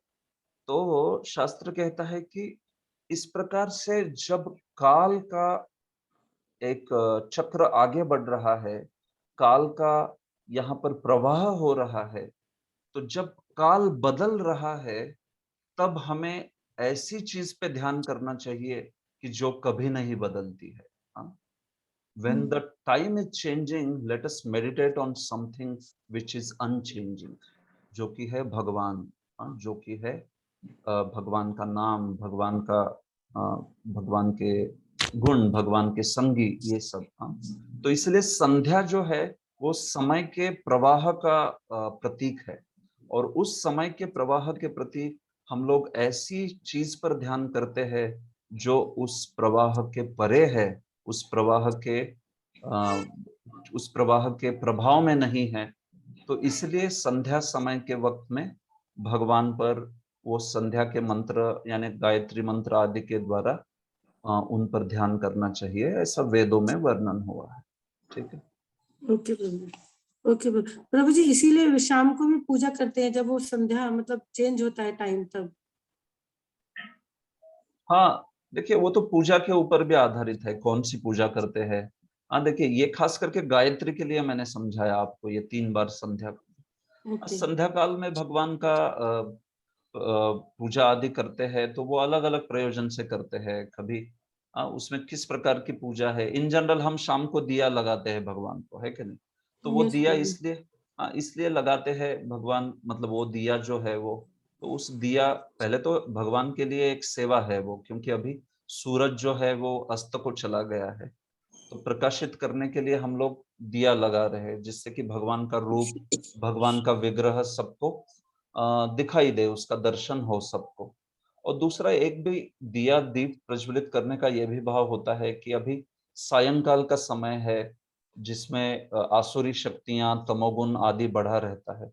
तो जब हम दिया प्रज्वलित करते हैं तो हम लोग इस ज्ञान के, भगवत तत्व के प्रकाश के द्वारा उस आसुरी शक्तियों का ह्रास हो, उसका विनाश हो, ये भी भावना को व्यक्त करते हैं। ठीक है, okay Prabhu ji, thank you. Okay, कोई प्रश्न है और इसके ऊपर? यस, जय श्री राधा माता जी। हरे कृष्ण प्रभु जी। प्रभु जी, मेरा प्रश्न है जो कल का क्लास हुआ उसके ऊपर है, कि जैसे यहाँ पे बताया गया ना कि जो हस्तिनापुर की जो रानियां है वो भगवान के गुणगान का वहाँ पे वार्तालाप कर रहे हैं या चर्चा कर रहे हैं, एक दूसरे से बातें कर रहे हैं। तो वहाँ पे बताया गया था कि उन्होंने प्रामाणिक स्रोत से सुना था, जो कि वहाँ पे बताया था कि उन्होंने श्रील व्यासदेव जी से सुना था। तो मैं वो समझ नहीं पाई कि उन्होंने कब और कहाँ सुना था ये सब हाँ ठीक है, भगवान के। देखिए, हाँ ठीक है, व्यासदेव आदि जो है वो हस्तिनापुर में आया करते थे कई बार। हस्तिनापुर में आप जानते हो, व्यासदेव हस्तिनापुर में धृतराष्ट्र आदि को भी, या फिर भीष्म आदि को भी हमेशा मिलते रहते थे, और फिर इसके कारणवश व्यासदेव जी का आना रहता था। तो कई बार व्यासदेव जो है हस्तिनापुर के दरबार में कुछ भगवान के प्रति कथा करते थे, भगवान के गुणों का विवेचन करते थे। कई बार ऐसा होता था। तो महाभारत में ऐसे प्रसंग है कि व्यासदेव हस्तिनापुर की सभा में बोल रहे कुछ, और फिर कुछ भक्त महिलाएं सारे ही सुन रहे हैं उनको। तो इसलिए ये राजप्रसाद की महिलाएं जो है, या हस्तिनापुर की महिलाओं ने इस प्रकार से व्यासदेव जी ने जब हस्तिनापुर में प्रवचन आदि किए तब सुना होगा, तब उनसे सुना होगा। इस प्रकार से विश्वनाथ चक्रवर्ती समझाते हैं। तो ये बात है, व्यासदेव जी कई बार हस्तिनापुर में बोला करते थे कई सारी चीजें। तो ये चीज जो है यहाँ पे समझ सकते हैं। ठीक है, thank you Prabhu ji. Yes. अन्य किसी का कोई प्रश्न है इस अध्याय के ऊपर? नामावतार प्रभु बोलिए। हरे कृष्ण प्रभु, धन्यवाद प्रणाम। प्रभु जी, कल के अध्याय के शुरुआत में आपने प्रलय के बारे में बताया, तो वहां पे आपने दो चीज बताई, प्रधान और महत्व। तो महत्व कलयुग का दृष्टिपात से होने के बारे में आपने सब ये बताया, तो प्रधान का अर्थ क्या है प्रभु फिर? देखिए प्रभु, प्रधान ऐसी अवस्था होती है ना कि जिसमें गुण जो है वो गुणों की हलचल नहीं होती है। गुण तो होते हैं उसमें, त्रिगुण। तो गुणानाम साम्यावस्था प्रधानम ऐसे कहते हैं। गुणों की साम्यावस्था मतलब उसमें तीनों गुण जो है वो एक ही मात्रा में है, समान मात्रा में है, तीनों के तीनों गुण। अब कोई बढ़ा नहीं है, कोई कम ज्यादा हुआ नहीं है, तो इसको प्रधान कहते हैं। और उसमें कोई हलचल नहीं हो रही गुणों की, इसलिए वो साम्यावस्था कही गई है, तो उसको प्रधान कहते हैं। जैसे ही गुणों की हलचल शुरू हो जाए तो वो महत तत्व कहलाता है। समझ रहे? तो ये अंतर है दोनों में। ऐसे तो प्रकृति या प्रधान सांख्य की दृष्टि से तो दोनों को समान ही मानते हैं, लेकिन आप ऐसे समझ सकते हो कि प्रकृति जो है वो भगवान की शक्ति है। उस शक्ति में जब भगवान काल, जीव, स्वभाव आदि सब कुछ डाल देते हैं, लेकिन तो भी उसमें कुछ हो नहीं रहा है, उसमें कुछ प्रक्षोभ नहीं हुआ, हलचल नहीं हुई, तो वो स्थिति प्रधान कहलाती है। उसके बाद में जब गुणों का हलचल, प्रभाव, क्षोभ चालू हो जाता है, तो बस वहां से आगे महत्त्व कहलाएगा वो। ये है अंतर। ठीक है जी प्रभु। तो इसमें प्रभु ब्रह्मा जी की रात्रि इस समय में गिनी जा सकती, और तीन गुण जो है वो प्रकृति के तीन गुण, यही गुण है ना प्रभु इसमें? हाँ, तीन गुण है प्रकृति के, यही। लेकिन ये जो अवस्था होती है, देखिए प्रभु, ये अवस्था ब्रह्मा जी की रात्रि में नहीं कही जाती, ये ब्रह्मा जी के आयु काल के अंत में होती है ऐसी अवस्था जो है ये। जब सृष्टि फिर से प्रारंभ होने जा रही है, सब प्राकृतिक प्रलय हो गया है और सब कुछ भगवान के अंतर्गत चला गया, अभी फिर से जब सृष्टि करनी होती है ना, तब ये अवस्था होती है। तो फिर भगवान प्रकृति पर दृष्टिपात करते हैं, फिर उसके बाद में महत्त्व और फिर नीचे चला जाता है ये। तो ये जो नैमित्तिक प्रलय की अवस्था होती है ब्रह्मा जी की रात्रि की, उसमें ये लागू नहीं होता सिद्धांत। उसमें तो गर्भोदकशाही विष्णु के अंतर्गत सब विश्राम कर रहे होते, इतनी ही बात बोल सकते हैं वहां पर। ठीक है, ठीक है, धन्यवाद, बहुत बहुत धन्यवाद। Okay, yes.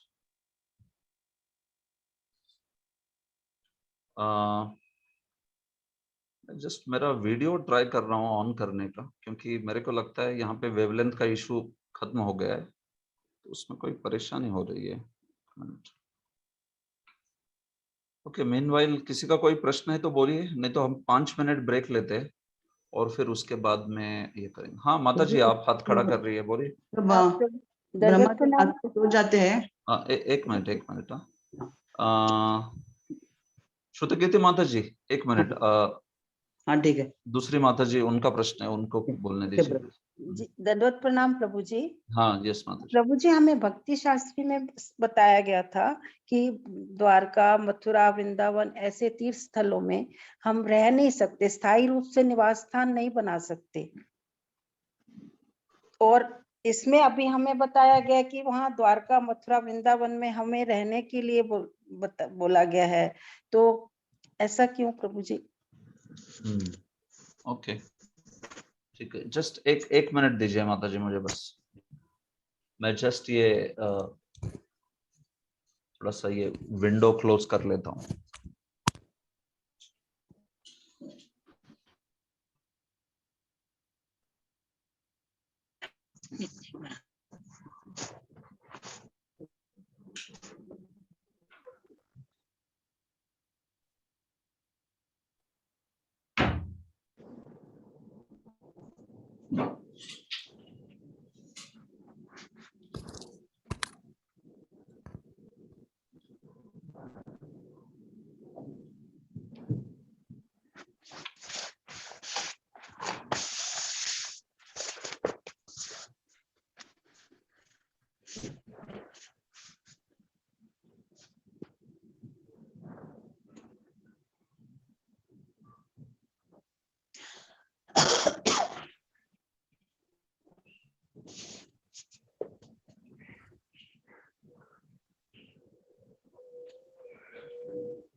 श्रुतकीर्ति माता जी, कृपया म्यूट कर दीजिए।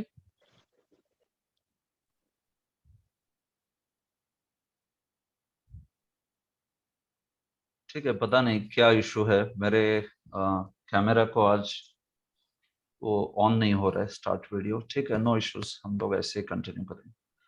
तो आपने प्रश्न पूछा कि ये हम लोग द्वारका में रह सकते हैं, वृंदावन में कि नहीं रह सकते। देखिए, हाँ भक्त, यस भक्ति शास्त्री में हमें बोला हाँ गया, यस याद है मुझे आपने क्या बोला। यस, हाँ जी। तो मैं ये बता रहा था कि देखिए इसमें कैसे होता है, ये निर्भर करता है आपको गुरु की क्या आज्ञा है उसके ऊपर। गुरु की आज्ञा है कि आप वृंदावन में रहो और आप नहीं रहते हो तो वो अपराध हो जाएगा। और गुरु की आज्ञा है आप वृंदावन में मत रहिए, अन्यत्र रह के प्रचार कीजिए, और आप वृंदावन में रहना चाहते हो तो वो अपराध हो जाएगा। तो इसमें महत्वपूर्ण मुद्दा है कि गुरु का आपके लिए क्या आदेश है। या गुरु या अगर शिक्षा गुरु जो भी हमारे जीवन को जो बारीकी से मार्गदर्शन कर रहा है, उस व्यक्ति का हमारे जीवन में क्या आदेश है। तो ऐसा नहीं है कि वृंदावन, मथुरा इनमें रहना नहीं है। देखिए हमारे संप्रदाय में ये भाव है कि हमने सर्वत्र प्रचार करना चाहिए, सबको ही वृंदावन से परिचित कराना चाहिए, वृंदावन की महिमा सारे जगत में प्रचार करनी चाहिए। तो इसके लिए वृंदावन में रहने से अच्छा है कि अन्यत्र जाइए और वृंदावन की महिमा बताइए, ऐसा भाव होता है। हाँ, तो इसके कारण कभी कभार भक्त लोग ऐसे कह दे कि इसलिए वृंदावन में नहीं रहना चाहिए या द्वारका में नहीं रहना चाहिए, धाम में नहीं रहना चाहिए, लेकिन ऐसा भाव नहीं होता है। तो वो आपकी क्या सेवा है उस पर निर्भर करता है। मानिए किसी के लिए उस प्रकार की सेवा नहीं दी गई है और उसको भजन की वृद्धि करनी है, बहुत अच्छे से भजन करना है और उसके गुरु की अनुमति है, तो वो तो बहुत अच्छा है। फिर वो रह ले वृंदावन में, क्या प्रॉब्लम है? सबसे बढ़िया चीज है।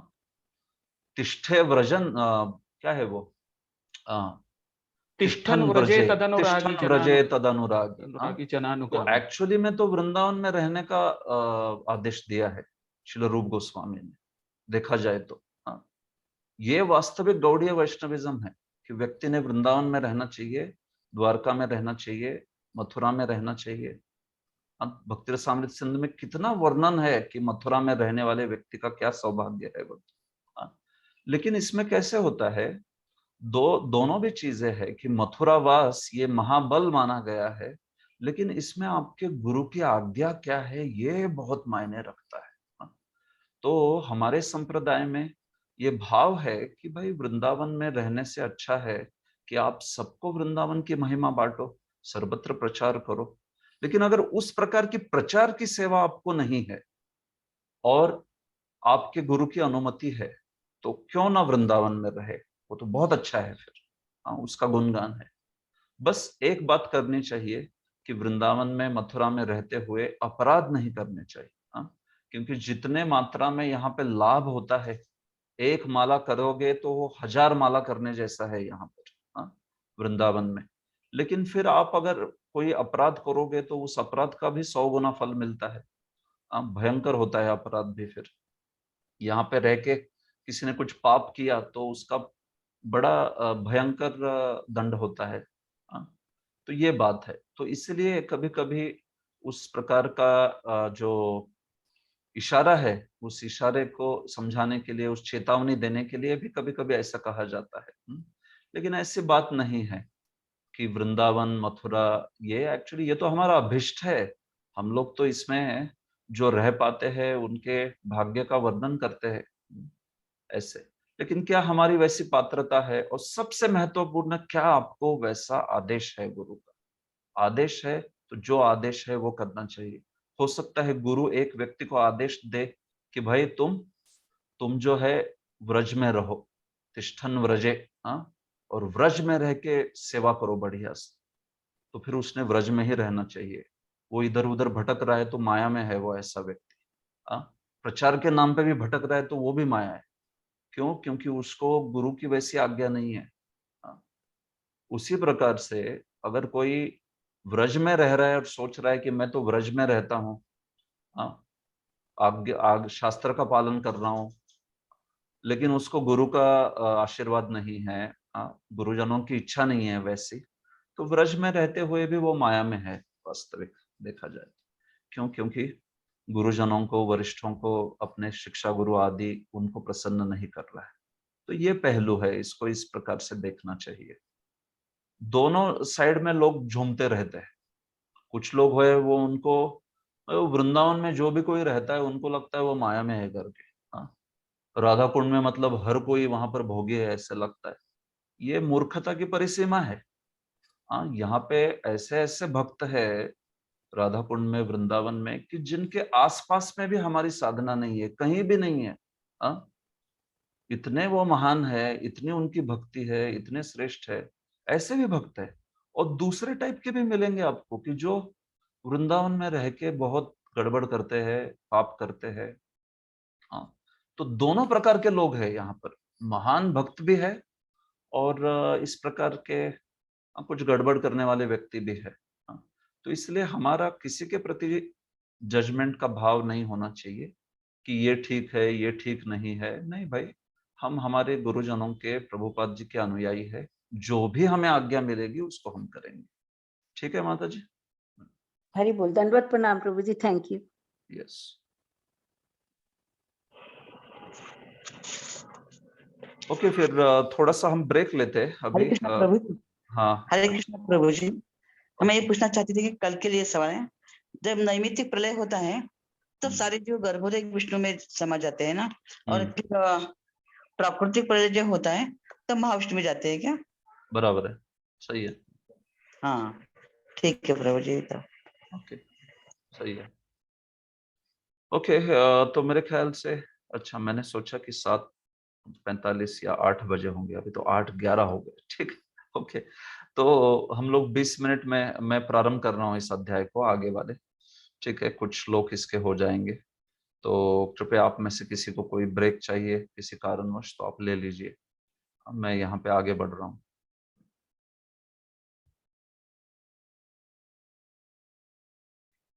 अध्याय संख्या 11।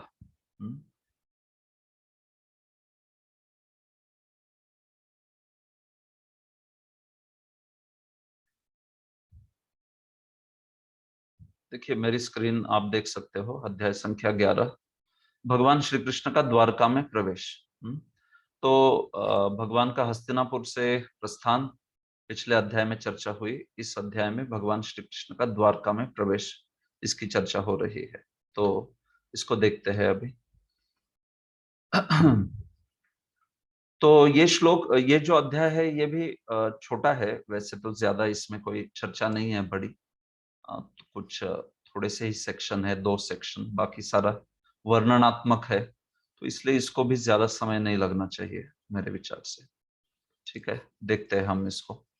तो इस अध्याय को प्रारंभ करते हैं। अध्याय 11, भगवान श्री कृष्ण का द्वारका में प्रवेश। सूत उवाच। तो मैं एक ही भक्त को निवेदन करता हूँ, बचे हुए श्लोकों का अनुवाद पढ़िए। बलराम दुलाल प्रभु आप पढ़िए। ठीक। सूत उवाच आनर्तान् स उपव्रज स्प्रद्धाञ्जन पदान् स्वकान् दद्मौ दरवरं तेषां विषादं शमयन्निव। हरे कृष्णा। श्रील सुत गोस्वामी ने कहा, आनों के देश के नाम से विख्यात अपनी अत्यंत समृद्ध राजनगरी यानी द्वारका के निकट पहुंचकर श्री भगवान ने अपना आगमन उद्घोषित करने तथा निवासियों की निराशा को शांत करने हेतु अपना शुभ शंख बजाया। Thank you very much. ठीक है, तो देखिए 11वां अध्याय है, इसके बारे में विश्वनाथ चक्रवर्ती समझाते हैं, इसके कंटेंट्स क्या है, इसको देखते हैं प्रारंभ में।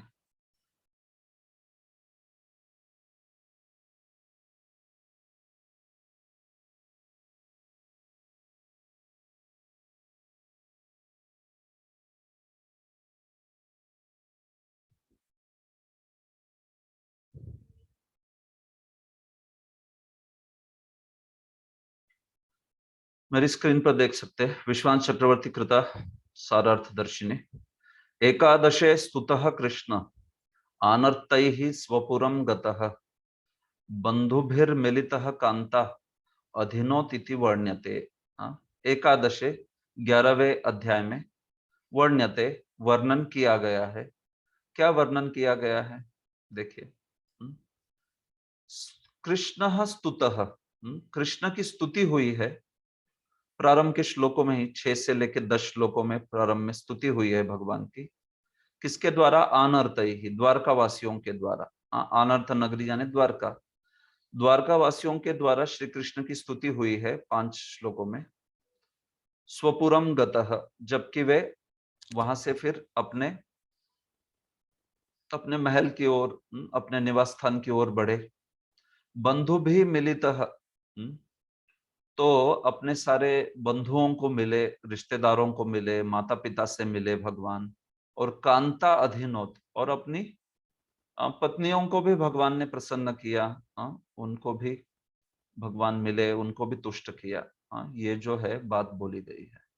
तो भगवान की स्तुति है, वहां से फिर भगवान का अपने निवास स्थान जाना, वहां पे अपने बंधुओं को मिलना, और अंत में अपनी प्रियों के साथ, पत्नियों के साथ भगवान का मिलन। ये चीजें बोली गई। 4 चीजें: भगवान की स्तुति, वहां से भगवान अपने निवास स्थान जाना, बंधुओं के साथ मिलन, और कांताओं के साथ मिलन। इस प्रकार से यह अध्याय का विषय है 4। तो इसको देखते हैं हम लोग। तो इसमें पहला श्लोक जो है उसकी चर्चा हम लोग यहाँ पर कर रहे हैं। तो इस प्रकार से हस्तिनापुर से निकल के भगवान जब पहुंच गए द्वारका, तो द्वारका के बाहर जब आए, द्वारका तो एक, अब जानते हो, बेट था, द्वारका द्वीप था एक। तो जब भगवान पहुंचे जलमार्ग से, फिर उस द्वीप पर जैसे ही पहुंचे तो भगवान ने क्या किया, दध्मौ दरवरम तेषाम, अपना जो वो सुंदर पांचजन्य शंख है, जो शंखों में सर्वश्रेष्ठ है, वो पांचजन्य शंख जोर से बजाया भगवान ने, उसका नाद किया, उसका ध्वनि किया भगवान ने। आनर्तान स उपव्रज, जब वे द्वारका पहुंचे, जो कि कहा है श्रद्धांजना पदान स्वकान, भगवान की अपनी नगरी थी वो, और सुवृद्ध, स्वृद्ध मतलब वो बहुत ही समृद्ध थी, वहां पे बहुत विशाल थी द्वारका जो थी, और उस विशाल द्वारका में सर्वत्र समृद्धि ही समृद्धि थी। तो भगवान जब पहुंच गए वहां पर द्वारका अपने स्थान पर, द्वीप पर, तो तुरंत भगवान ने अपने पांचजन्य शंख के द्वारा अपने आगमन की सूचना दी। जोर से वो शंख जो है बजाया, तो उसको कहा है विषादम शमयन्निव, मानो कि जैसे उन्होंने उससे द्वारका वासियों का विषाद जो है उसको शांत कर दिया। इव कहा है, इव मानो कि जैसे, जैसे कि उन्होंने उनकी निराशा को, उनके दुख को, विषाद को शांत कर दिया हो, तो ऐसा बोला गया है। तो भाई ऐसे क्यों बोला है, इव क्यों बोला है? तो इस इव का अर्थ बताते हैं विश्वनाथ चक्रवर्ती कि द्वारका वासियों का विषाद तो तभी शांत होने वाला था जब भगवान का साक्षात दर्शन कर ले। तो इसलिए शंख की आवाज सुनकर तो मानो उनको सूचना मिली कि भगवान आ गए हैं, लेकिन अभी तक दर्शन नहीं किया था ना, तो इसलिए साक्षात दर्शन से ही उनका विषाद चला जाएगा। इतने द्वारकावासी कब से भगवान की राह देख रहे, प्रतीक्षा कर रहे हैं, तो वो जो है भगवान के शंख की आवाज से हर्षोल्लासित तो हुए, लेकिन उनका विषाद तो तभी दूर होगा जब साक्षात दर्शन होंगे भगवान के मुखमंडल के। तो इसलिए इव कहा है, विषादम शमयन्निव, मानो कि जैसे उन्होंने उनके विषाद को दूर किया। तो कुछ मात्रा में दूर किया कह सकते हैं, वास्तविक दूर तो तभी होगा जब उनको भगवान के सुंदर विग्रह के दर्शन होंगे। तो अभी तक दर्शन नहीं हुए हैं, वो दूर है, भगवान द्वारका पर ही है, लेकिन द्वारका के प्रमुख जो द्वार है उससे दूर है, वहां से ही उन्होंने शंख का जोरदार ध्वनि जो है अपने किया। तो उससे सारे द्वारकावासी जो है वो समझ गए कि भगवान आए हैं करके।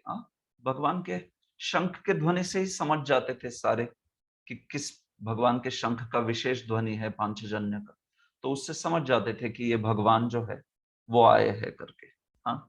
इस प्रकार से तो ये भगवान के वहां पे आने, जब आने वाले थे तो भगवान के आगमन में सारे द्वारकावासी एकदम प्रतीक्षा कर रहे थे उनकी, एकदम राह देख रहे थे। तो इसलिए जैसे ही भगवान के आने की ये सूचना मिली तो बहुत सारे के सारे एकदम प्रेमोन्माद में उठ के दौड़ गए भगवान का स्वागत करने के लिए। इसको अगले श्लोक में लिखा है। तात्पर्य प्रभुपाद कहते हैं, कुरुक्षेत्र युद्ध के कारण भगवान अपनी समृद्ध राजनगरी द्वारका से दीर्घकाल तक बाहर रहे, जिससे नगर निवासी उनके वियोग के कारण विषाद से ग्रस्त थे। इस प्रकार से तो ये विषाद बताया जा रहा है। इस प्रकार द्वारका नगरी के निवासी खिन्न थे और किसी भी क्षण होने वाले भगवान के आगमन की प्रतीक्षा में थे। अतः शुभ शंख की शुभ शंख की उद्घोषक होना चाहिए, उद्घोषक ध्वनि अत्यंत उत्साहवर्धक थी और इस ध्वनि से उसकी खिन्नता का शमन हुआ। तो वे सब श्री भगवान को अपने बीच देखने हेतु अत्यंत इच्छुक थे और वे सभी उनका ठीक से स्वागत हेतु करने चौकन्ने हो गए। तो ये बता रहे प्रभुपाद जी की शंख की ध्वनि से कुछ उनका उत्साहवर्धन हुआ और उनकी खिन्नता का थोड़ा शमन हो गया। लेकिन वे देखने के इच्छुक थे। साक्षात दर्शन से ही पूरा विषाद जाएगा, इस मुद्दे को व्यंजित कर रहे हैं प्रभुपाद। वो टीका में जिसने पढ़ा है वो समझ जाएगा कि यहाँ पर ये अर्थ हो रहा है इसका कि देखने के लिए, साक्षात दर्शन के लिए इच्छुक थे और तभी उससे उनका विषाद जो है पूरी तरह से शमन हो जाएगा। कुछ हद तक शमन हो गया पांचजन्य शंख को सुनकर। तो भी उस दृश्य को बड़े कवित्व रूप में बताया गया है। वो भगवान जब शंख बजा रहे थे तो कैसा वो दृश्य था। सौच्चकाशे धवलोदरो दरो प्युरुक्रमस्याधर शोण शोणिमा दाद्मायमान करकंज संपुटे यथाब्ज खंडे कलहंस उत्स्वना। श्वेत तथा मोटे पेंदे वाला शंख श्री भगवान के हाथों द्वारा पकड़ा जाकर तथा उनके द्वारा बजाया जाकर ऐसा लग रहा था मानो उनके दिव्य होठों का स्पर्श करके लाल हो गया हो। ऐसा प्रतीत हो रहा था मानो कोई श्वेत हंस लाल रंग के कमल डंडों के बीच खेल रहा हो। Thank you. देखिए बड़ा सुंदर वर्णन किया है यहाँ पर काव्यपूर्ण ढंग से। जब भगवान उस धवलोदरो, जब भगवान उस धवल उदर वाले शंख को, दर कहते शंख को, कैसा शंख था? धवलोदर, जिसका उदर धवल था, मतलब जिसका सफेद पेंदे वाला, मोटे पेंदे वाला, श्वेत। तो भगवान का बड़ा विशाल शंख है और उसका पेट जो है वो कहा जा रहा है कि पूरा पूरा सफेद धवल, एकदम स्पॉटलेसली व्हाइट, ऐसा। तो वो जब भगवान ने अपने सुंदर हाथों में, हस्तकमलों में भगवान ने जब उसको पकड़ा और जब भगवान उस शंख को बजा रहे थे, तो उस श्वेत शंख में भगवान के जो अधर है, सुंदर भगवान के होंठ जो है, ओष्ठ होता है और अधर होता है। ऊपर वाले को ओष्ठ कहते हैं, नीचे वाले को अधर कहते हैं संस्कृत में। तो ये जो अधरोष्ठ है भगवान के, उससे जब भगवान वो शंख बजाने लगे तो भगवान के लाल जो ओष्ठ है, रक्तवर्ण के, उनके उन लालिमा से, उस होठों की, उन अधरों की लालिमा से वो जो सफेद शंख है वो भी मानो लाल दिखने लगा, उस लालिमा के कारण। अधर शोण शोणिमा, उसकी शोणिमा भी जो है वो ऐसे से लाल हो गई मानी, क्योंकि भगवान के जो अधरोष्ठ है उसका प्रतिबिंब जो है उसमें स्थित हो गया, उसके कारण वो भी लाल दिख रहा था। तो देखिए भगवान के हस्तकमल जो है, तो भगवान की हथेली भी आप देखोगे तो लाल रंग की है। लाल मतलब वो गुलाबी और लाल उस प्रकार का है। भगवान का हथेली जो है या भगवान के चरण कमल जो है वो भी वैसे है। हथेली वैसी है, होठ वैसे है भगवान के, तो हथेली भी भगवान की लाल है, तो उसका भी प्रतिबिंब वो शंख में हो रहा है, भगवान के होठों का भी हो रहा है। तो इसके कारण वो बड़ा सुंदर प्रतीत हुआ वहां पर, वो शंख जिसमें वो लालिमा के कारण वो भी लाल दिख रहा है। और ऐसे उन भगवान के सुंदर हस्तकमलों में दाधमायमान बजाया जा रहा वो शंख ऐसा प्रतीत हो रहा था जैसे कोई कमल के समूह में, रक्त कमल के समूह में, लाल या गुलाबी रंग के जो कमल होते हैं उसके समूह में कोई कलहंस, कोई राजहंस, कोई श्वेत रंग का हंस जो है वो कैसे दिखे, और जो बड़ा बड़ा मधुर कलरव कर रहा हो, आवाज कर रहा हो, तो कैसा लगेगा वो। आप कल्पना कर सकते हो, सुंदर सुंदर कमलों के जाल के बीच में एक राजहंस है, कलहंस है श्वेत रंग का, और वो सुंदर आवाज कर रहा है, उत्स्वना, जोर जोर से। हंस की आवाज सुनी आपने, मधुर आवाज करता है वो। तो वो जो आवाज है जोर से कर रहा है, तो कैसा लगेगा वैसे भगवान के हस्तकमल रूपी कमलों के बीच में ये कलहंस, ये पांचजन्य रूपी कलहंस उत्स्वन आवाज कर रहा था। और देखिए किस प्रकार से बढ़िया से सूत गोस्वामी ने इसका वर्णन किया है, बहुत अच्छा अच्छी उपमा दी है। तो विश्वनाथ चक्रवर्ती तो रसिक है पहले से, और फिर ऐसा कोई रसिक वर्णन करे तो फिर क्या करें, वो तो और भी उत्साह, उनका तो उत्साह एकदम शतगुणित हो जाता है। तो बड़ा सुंदर टीका करते हैं, बोलते हैं कि देखिए अब्ज खंडे बोला यहाँ पर, मतलब क्या, कमलों के समूह में बोला, कमलों के समूह में कोई राजहंस हो, तो बहुवचन में आ गया ना कमलों का समूह। तो बहुवचन क्यों बोल दिया, भगवान के तो दो ही हाथ है, तो दो हाथ है तो द्वय बोल देना चाहिए था। अब्ज खंडे की जगह अब्ज खंडयो या फिर अब्जयो हो, ऐसे कुछ बोल देना चाहिए था, द्विवचन में बोल देना चाहिए था बेसिकली। क्या बोलना चाहिए था कि उन दो हाथों में, लेकिन ऐसा बोला है कि मानिए कि कई कई कमलों के बीच में राजहंस हो। तो श्री विश्वनाथ चक्रवर्ती कहते हैं क्यों ऐसे बोला है, क्योंकि यहाँ पर भगवान ने 4 हाथों से शंख बजाया, 2 हाथों से नहीं, चतुर्भुज प्रकट किया और चारों हाथों ने पकड़ लिया था उस शंख को, और उसके द्वारा उन्होंने बजाया, इसलिए कई कई कमलों के बीच में राजहंस ऐसी तुलना की गई है। अब्ज खंडे, कमलों के समूह में, तो समूह मतलब तो कई कमल हो गए ना, तो कई कमल के समूह में जैसे राजहंस होता है, वैसे 4 हस्तकमलों के समूह में ये पांचजन्य रूपी राजहंस मधुर आवाज कर रहा है। ऐसी सुंदर कल्पना जो है, ऐसी सुंदर उपमा जो है यहाँ पर श्रील सूत गोस्वामी ने की है।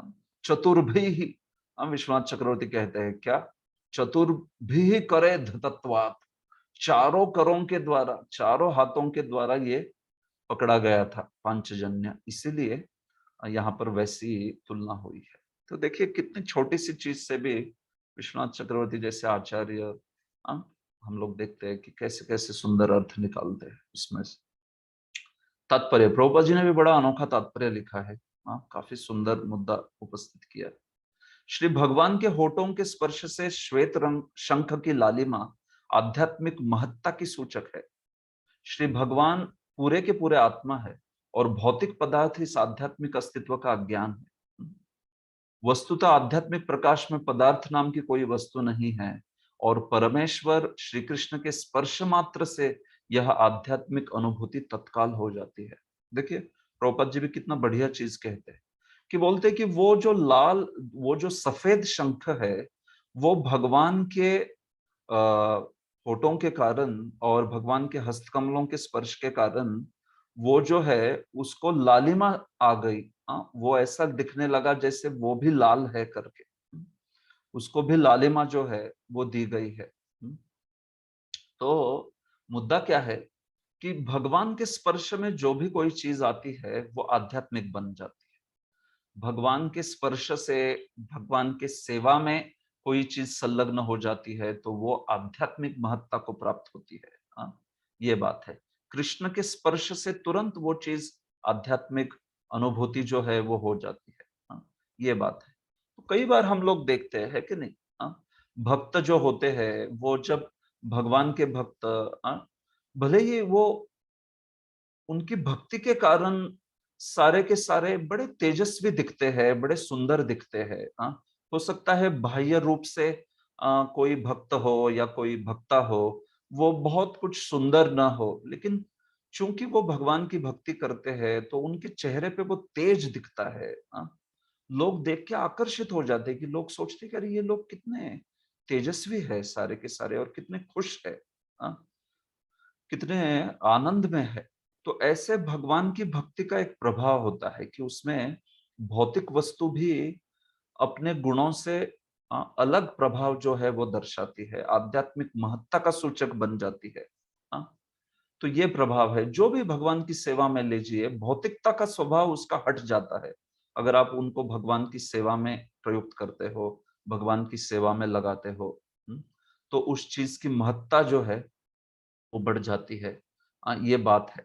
ये भगवान का तदीय आप कह सकते हो, भगवान के तदीय, भगवान की सेवा में जो भी उपयुक्त होता है वो भी आध्यात्मिक बन जाता है। तो जो भी भगवान के स्पर्श में आता है इस प्रकार से, वो चीज जो है हम लोग देख सकते हैं कि उसकी महत्ता बढ़ जाती है।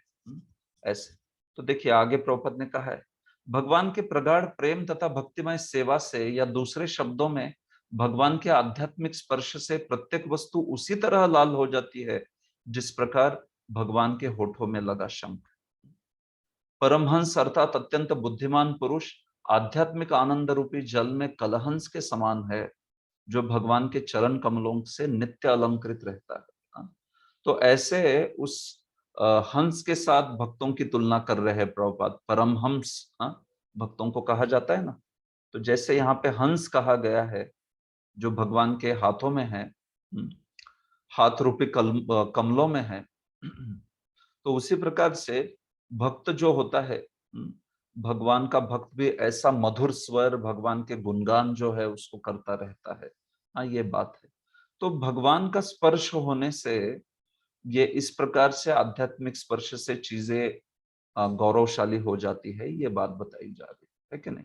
अब ध्रुव महाराज भी हम जानते थे, ध्रुव महाराज ने कुछ संस्कृत सीखा नहीं था, कुछ ज्ञान नहीं था शास्त्र का, तत्व का आदि, लेकिन वही उन्हीं ध्रुव महाराज के कपोले, उनके ललाट पर जब भगवान ने अपना शंख रखा, ब्रह्ममयेन कंबुना पस्पर्श कपोले बालम कृपया, कहा है भागवत में चतुर्थ स्कंद में, कि जब उस ब्रह्ममय कंबु यानी शंख के द्वारा उन्होंने ध्रुव को स्पर्श किया भगवान ने, ध्रुव के कपोल पर, ललाट पर जब स्पर्श किया, तो फिर तुरंत वो जो ध्रुव है वो ऐसी शक्ति से संचारित हुए, ऐसी बुद्धि से संचारित हुए कि आप जानते हैं उसके बाद में उन्होंने कैसे सुंदर सुंदर प्रार्थना की है। योन्तः प्रविश्य मम वाचम इमाम प्रसुप्ताम। ये जो सारी प्रार्थनाएं आगे की 12 प्रार्थनाएं, जैसे मानो 12 आदित्य हो, 12 आदित्यों की तरह ये 12 प्रार्थनाएं हैं, ऐसे श्रीधर स्वामी इसका गुणगान करते हैं। तो ये भगवान के स्पर्श के द्वारा, जो ध्रुव कुछ व्याकरण नहीं जानते थे, कुछ तत्व नहीं जानते थे, गुरुकुल में भी नहीं गए थे, उन ध्रुव ने कैसी प्रार्थनाएं अर्पण की है, एक से एक बढ़िया तत्व उसमें बोले हैं। तो ये भगवान के स्पर्श में आने से इस प्रकार से प्रभाव हो जाता है। तो ऐसे स्पर्श में भगवान के भक्त में हमने आना चाहिए, वैसी कृपा के पात्र बनने का प्रयास करना चाहिए। ये चीज यहाँ पे समझ सकते हैं हम लोग, इसको सीख सकते हैं। ठीक है, तो यहाँ पे मैं रुकूंगा, आगे कल चर्चा करेंगे इन श्लोकों की, आगे बढ़ेंगे। अभी के लिए यहाँ पे रुकता हूँ। ओके, तो मेरे विचार से तो हमने 2 ही श्लोक लिए, लेकिन इसी पे किसी का कोई प्रश्न है तो पूछ लीजिए।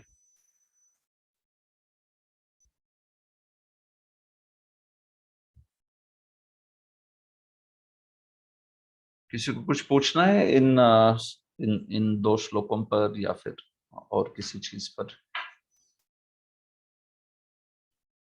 ठीक है, तो मेरे ख्याल से कुछ प्रश्न नहीं है ज्यादा।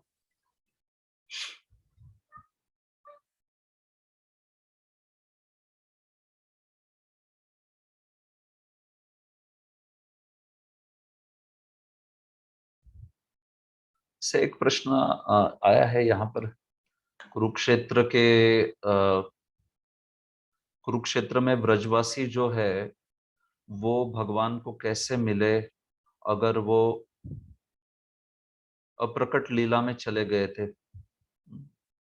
ऐसा एक प्रश्न यहाँ पर किया है। पिछले इसमें हमने देखा ना कि भगवान सबको अप्रकट लीला में लेके चले गए थे गोलोक में, तो फिर वो कुरुक्षेत्र में उनका कैसे मिलन हुआ, ऐसा प्रश्न पूछ रहे हैं यहाँ। हाँ, तो देखिए कुरुक्षेत्र का मिलन तो बहुत पहले की बात है ना। अप्रकट लीला जो है दंतवक्र के वध के पश्चात हुई है। तो दंतवक्र का वध जो है वो बहुत बाद में हुआ। अंतिम असुर मारा है भगवान ने, दंतवक्र। तो दंतवक्र के वध के पश्चात भगवान मथुरा से वृंदावन गए और फिर वृंदावन में उन्होंने 2 महीना लीलाएं की और फिर सारे ब्रजवासियों को लेके गोलोक धाम चले गए। तो ये जो लीला हो रही है सबको अप्रकट लीला में लेके जाने की, ये बहुत बाद में हो रही है। कुरुक्षेत्र की लीला जो है वो पहले हुई है उसके काफी, तो इसलिए तब वहां पर नंद बाबा, यशोदा माई, राधा रानी सारे ही है ना वहां पर। तो ठीक है, तो जीव गोस्वामी बताते हैं कि कुरुक्षेत्र की लीला भगवान के द्वारका जाने के बाद कुछ समय में ही हुई, तुरंत। मतलब वहां पे द्वारका की रानियां और भगवान के बच्चे वगैरह सब है। तो वहां पे ये जो लीला हुई है वो द्वारका में जाने के तुरंत बाद हुई है। लेकिन तुरंत मतलब कुछ समय तो गया ही होगा ऑब्वियसली, सारे विवाह हुए वगैरह ये सब चीजें हो रही। लेकिन ये जो कुरुक्षेत्र की लीला है ये इस प्रकार से पहले हो गई है और इसके कई समय बाद फिर दंतवक्र को मारने की लीला होती है और उसके भी बहुत सालों बाद कुरुक्षेत्र का युद्ध आदि होता है। हाँ, समझ रहे? तो इस प्रकार से क्रम है, सनातन गोस्वामी ने इस क्रम को समझा है। भागवत में दशम स्कंद में वो लीला बहुत एंड में डाल दी गई, कुरुक्षेत्र में द्वारकावासी और ब्रजवासियों का मिलन काफी समय बाद डाली है। बलराम जी की तीर्थ यात्रा के बाद डाला है। बलराम जी की तीर्थ यात्रा के बाद मतलब कुरुक्षेत्र के युद्ध के पश्चात वो लीला बोली है, लेकिन वैसा है नहीं, क्रम थोड़ा सा वहां पे भिन्न दे दिया है। एक्चुअल क्रम ऐसा था कि कुरुक्षेत्र में भगवान पहले सब ब्रजवासियों को मिले, द्वारकावासी और ब्रजवासी मिले और उसके कई साल बाद कुरुक्षेत्र युद्ध हुआ। और कुरुक्षेत्र के युद्ध के पहले ही भगवान ने सबको अप्रकट लीला में भेज दिया था ब्रजवासियों को। तो इस प्रकार से इसको समझ सकते हैं। ठीक है, हरे कृष्णा। तो यहाँ पर मैं रुकना चाहूंगा, फिर कल के सत्र में आगे बढ़ते हैं। इस 11वें अध्याय के चर्चा करेंगे और भी आगे वाले श्लोक। तो कल के सत्र में काफी सारे श्लोकों की चर्चा हो जाएगी इसकी पूरी, क्योंकि ये थोड़ा वर्णनात्मक ही अध्याय है। ठीक है, चलेगा। हरे कृष्ण, यहाँ पर रुकते हैं। ग्रंथराज श्रीमद् भागवतम की जय, श्रील प्रभुपाद की जय, गौर प्रेमानंदे हरि हरि। His Grace कन्हई कृष्ण प्रभु की जय, श्रील प्रभुपाद की जय। हरे कृष्ण। हरि बोल। धन्यवाद। थैंक